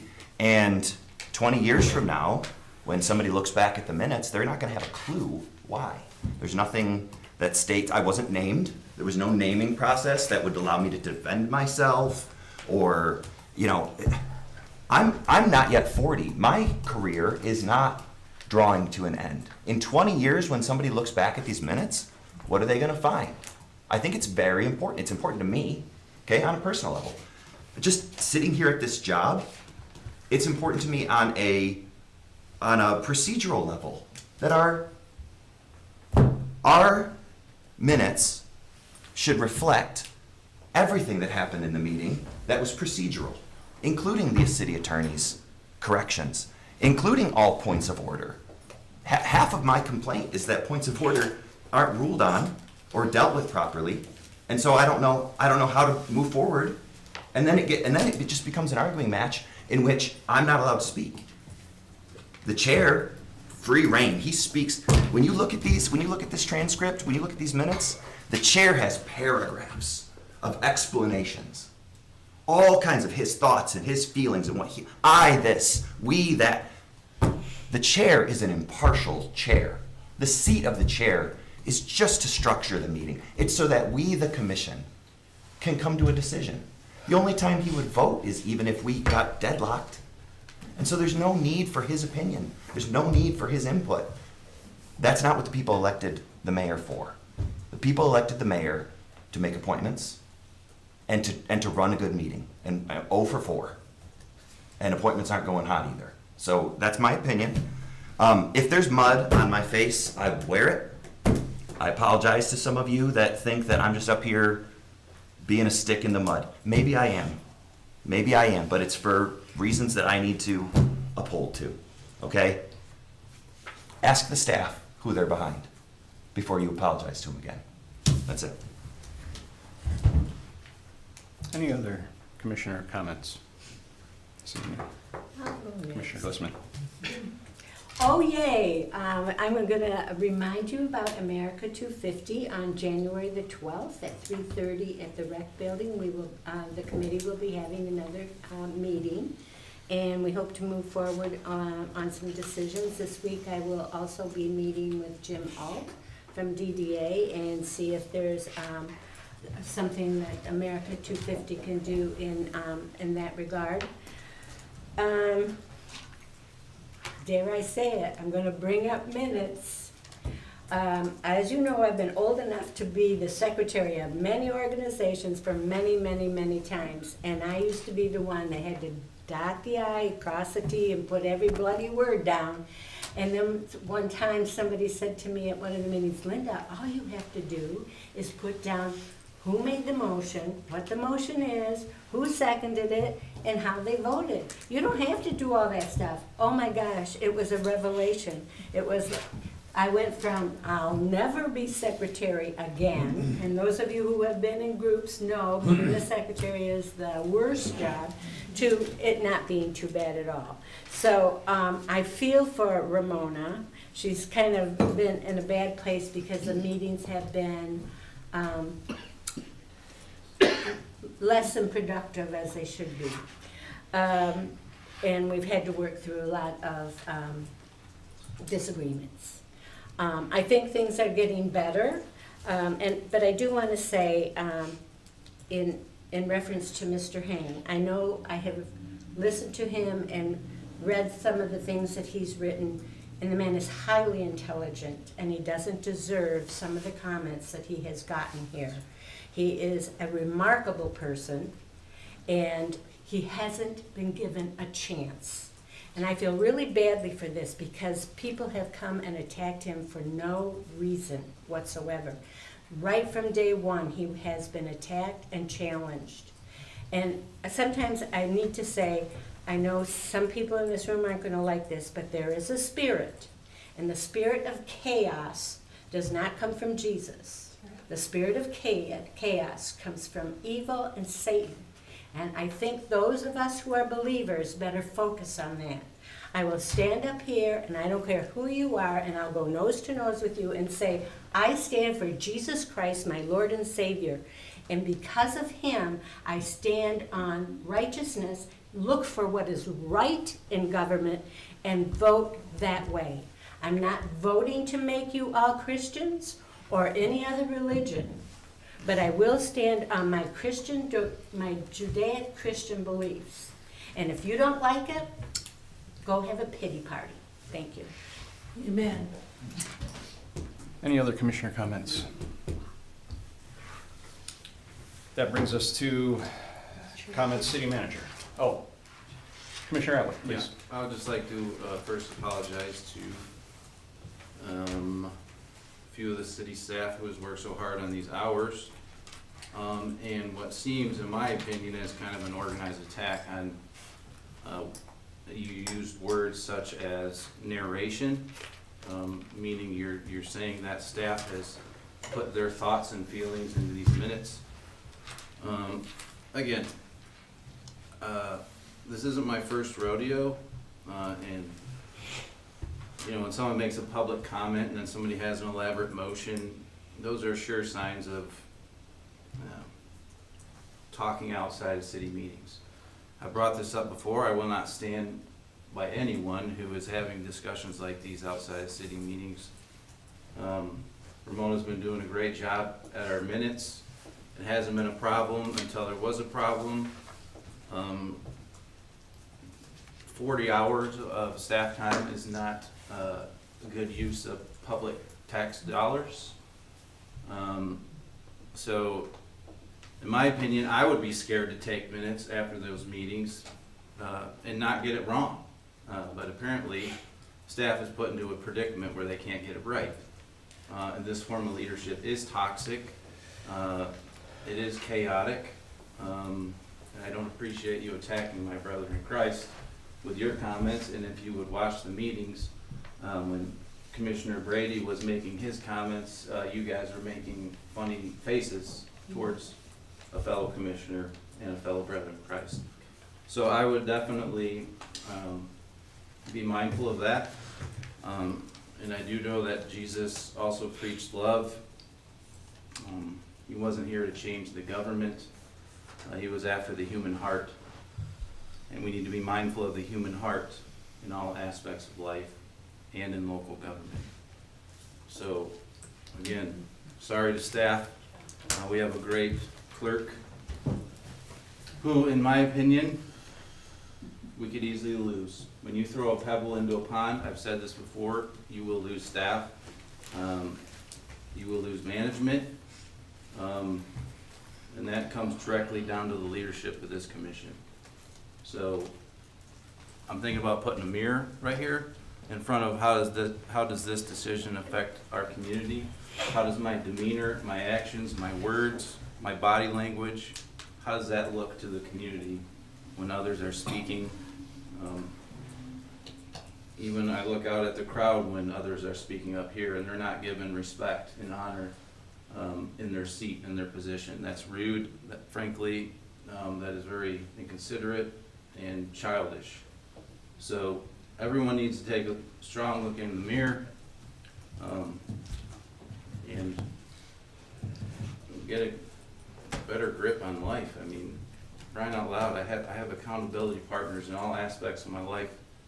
In leadership, always look at yourself first.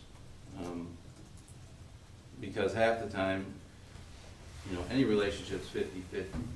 Whether I'm up here, out there, I'm 50% of the problem and I'm 50% of the solution in any problems in life. So it takes two people to figure out a problem. In this case, there's multiple different personalities, backgrounds. My gosh, treat each other with respect and honor.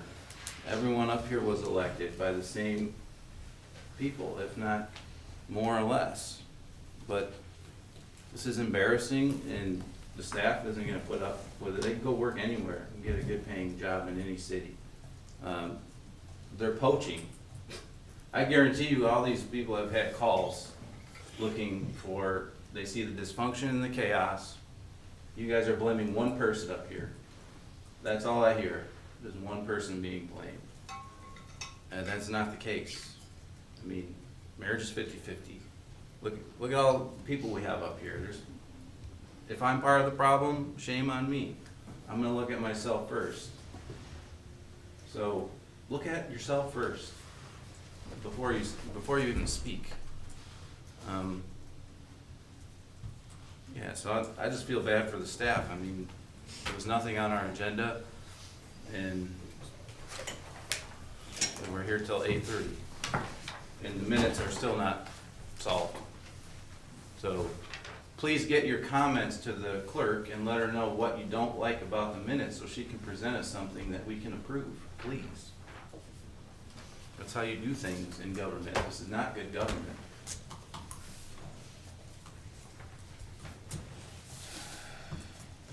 That brings us to closing comments for the city manager. Mr. Womack. Thank you, Mr. Chair. You know, Ms. Petrie indicated that this is kind of like parents fighting, and I agree with that. Unfortunately, you know, it brings chaos to myself and chaos to the staff. We feel like we're being given contradicting direction, contradicting information. You know, we do what we've been doing as professionals for years and years and years, and then we bring it to the commission, we feel like we're getting beat up on. You know, I think the city clerk did everything right. And then she brings it to this board, instead of addressing this ahead of time, or addressing it, you know, maybe off the record so that we're not embarrassing to the staff, or embarrassing the staff. You know, she was beat up on here at this meeting when that could have been dealt with privately. I'm offended by that. These are my people, and I have the right to defend them from this commission when they act inappropriately and contradictory to what's appropriate for a board to act like. I still have not heard from the Bodman Law Group about whatever labor issue it is that we hired them for. I'm the chief administrative officer for the city, and I have no idea what's going on. Since the last time we met, I've had one business and one special event organizer tell me that they have no interest in coming to the city anymore because of how the city commission acts. They think the city is lawless and that they're not going to get a fair shake from this city, not because of anything the staff's doing, because of something that the city commission's doing, and that is not good government.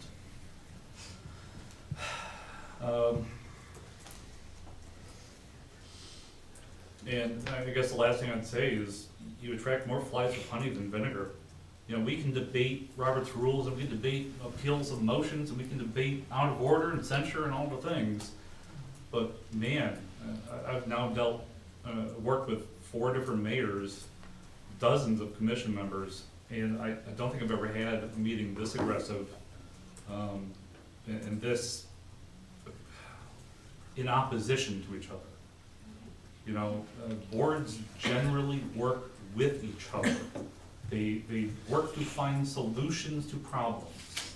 They don't attack each other. They don't say, you know, you can't speak on that issue because I don't want to hear what you have to say. If, you know, you're working towards the solution of a problem. And maybe that's what we need to work towards, working together against the problem and not working against each other. That's all I got, thanks.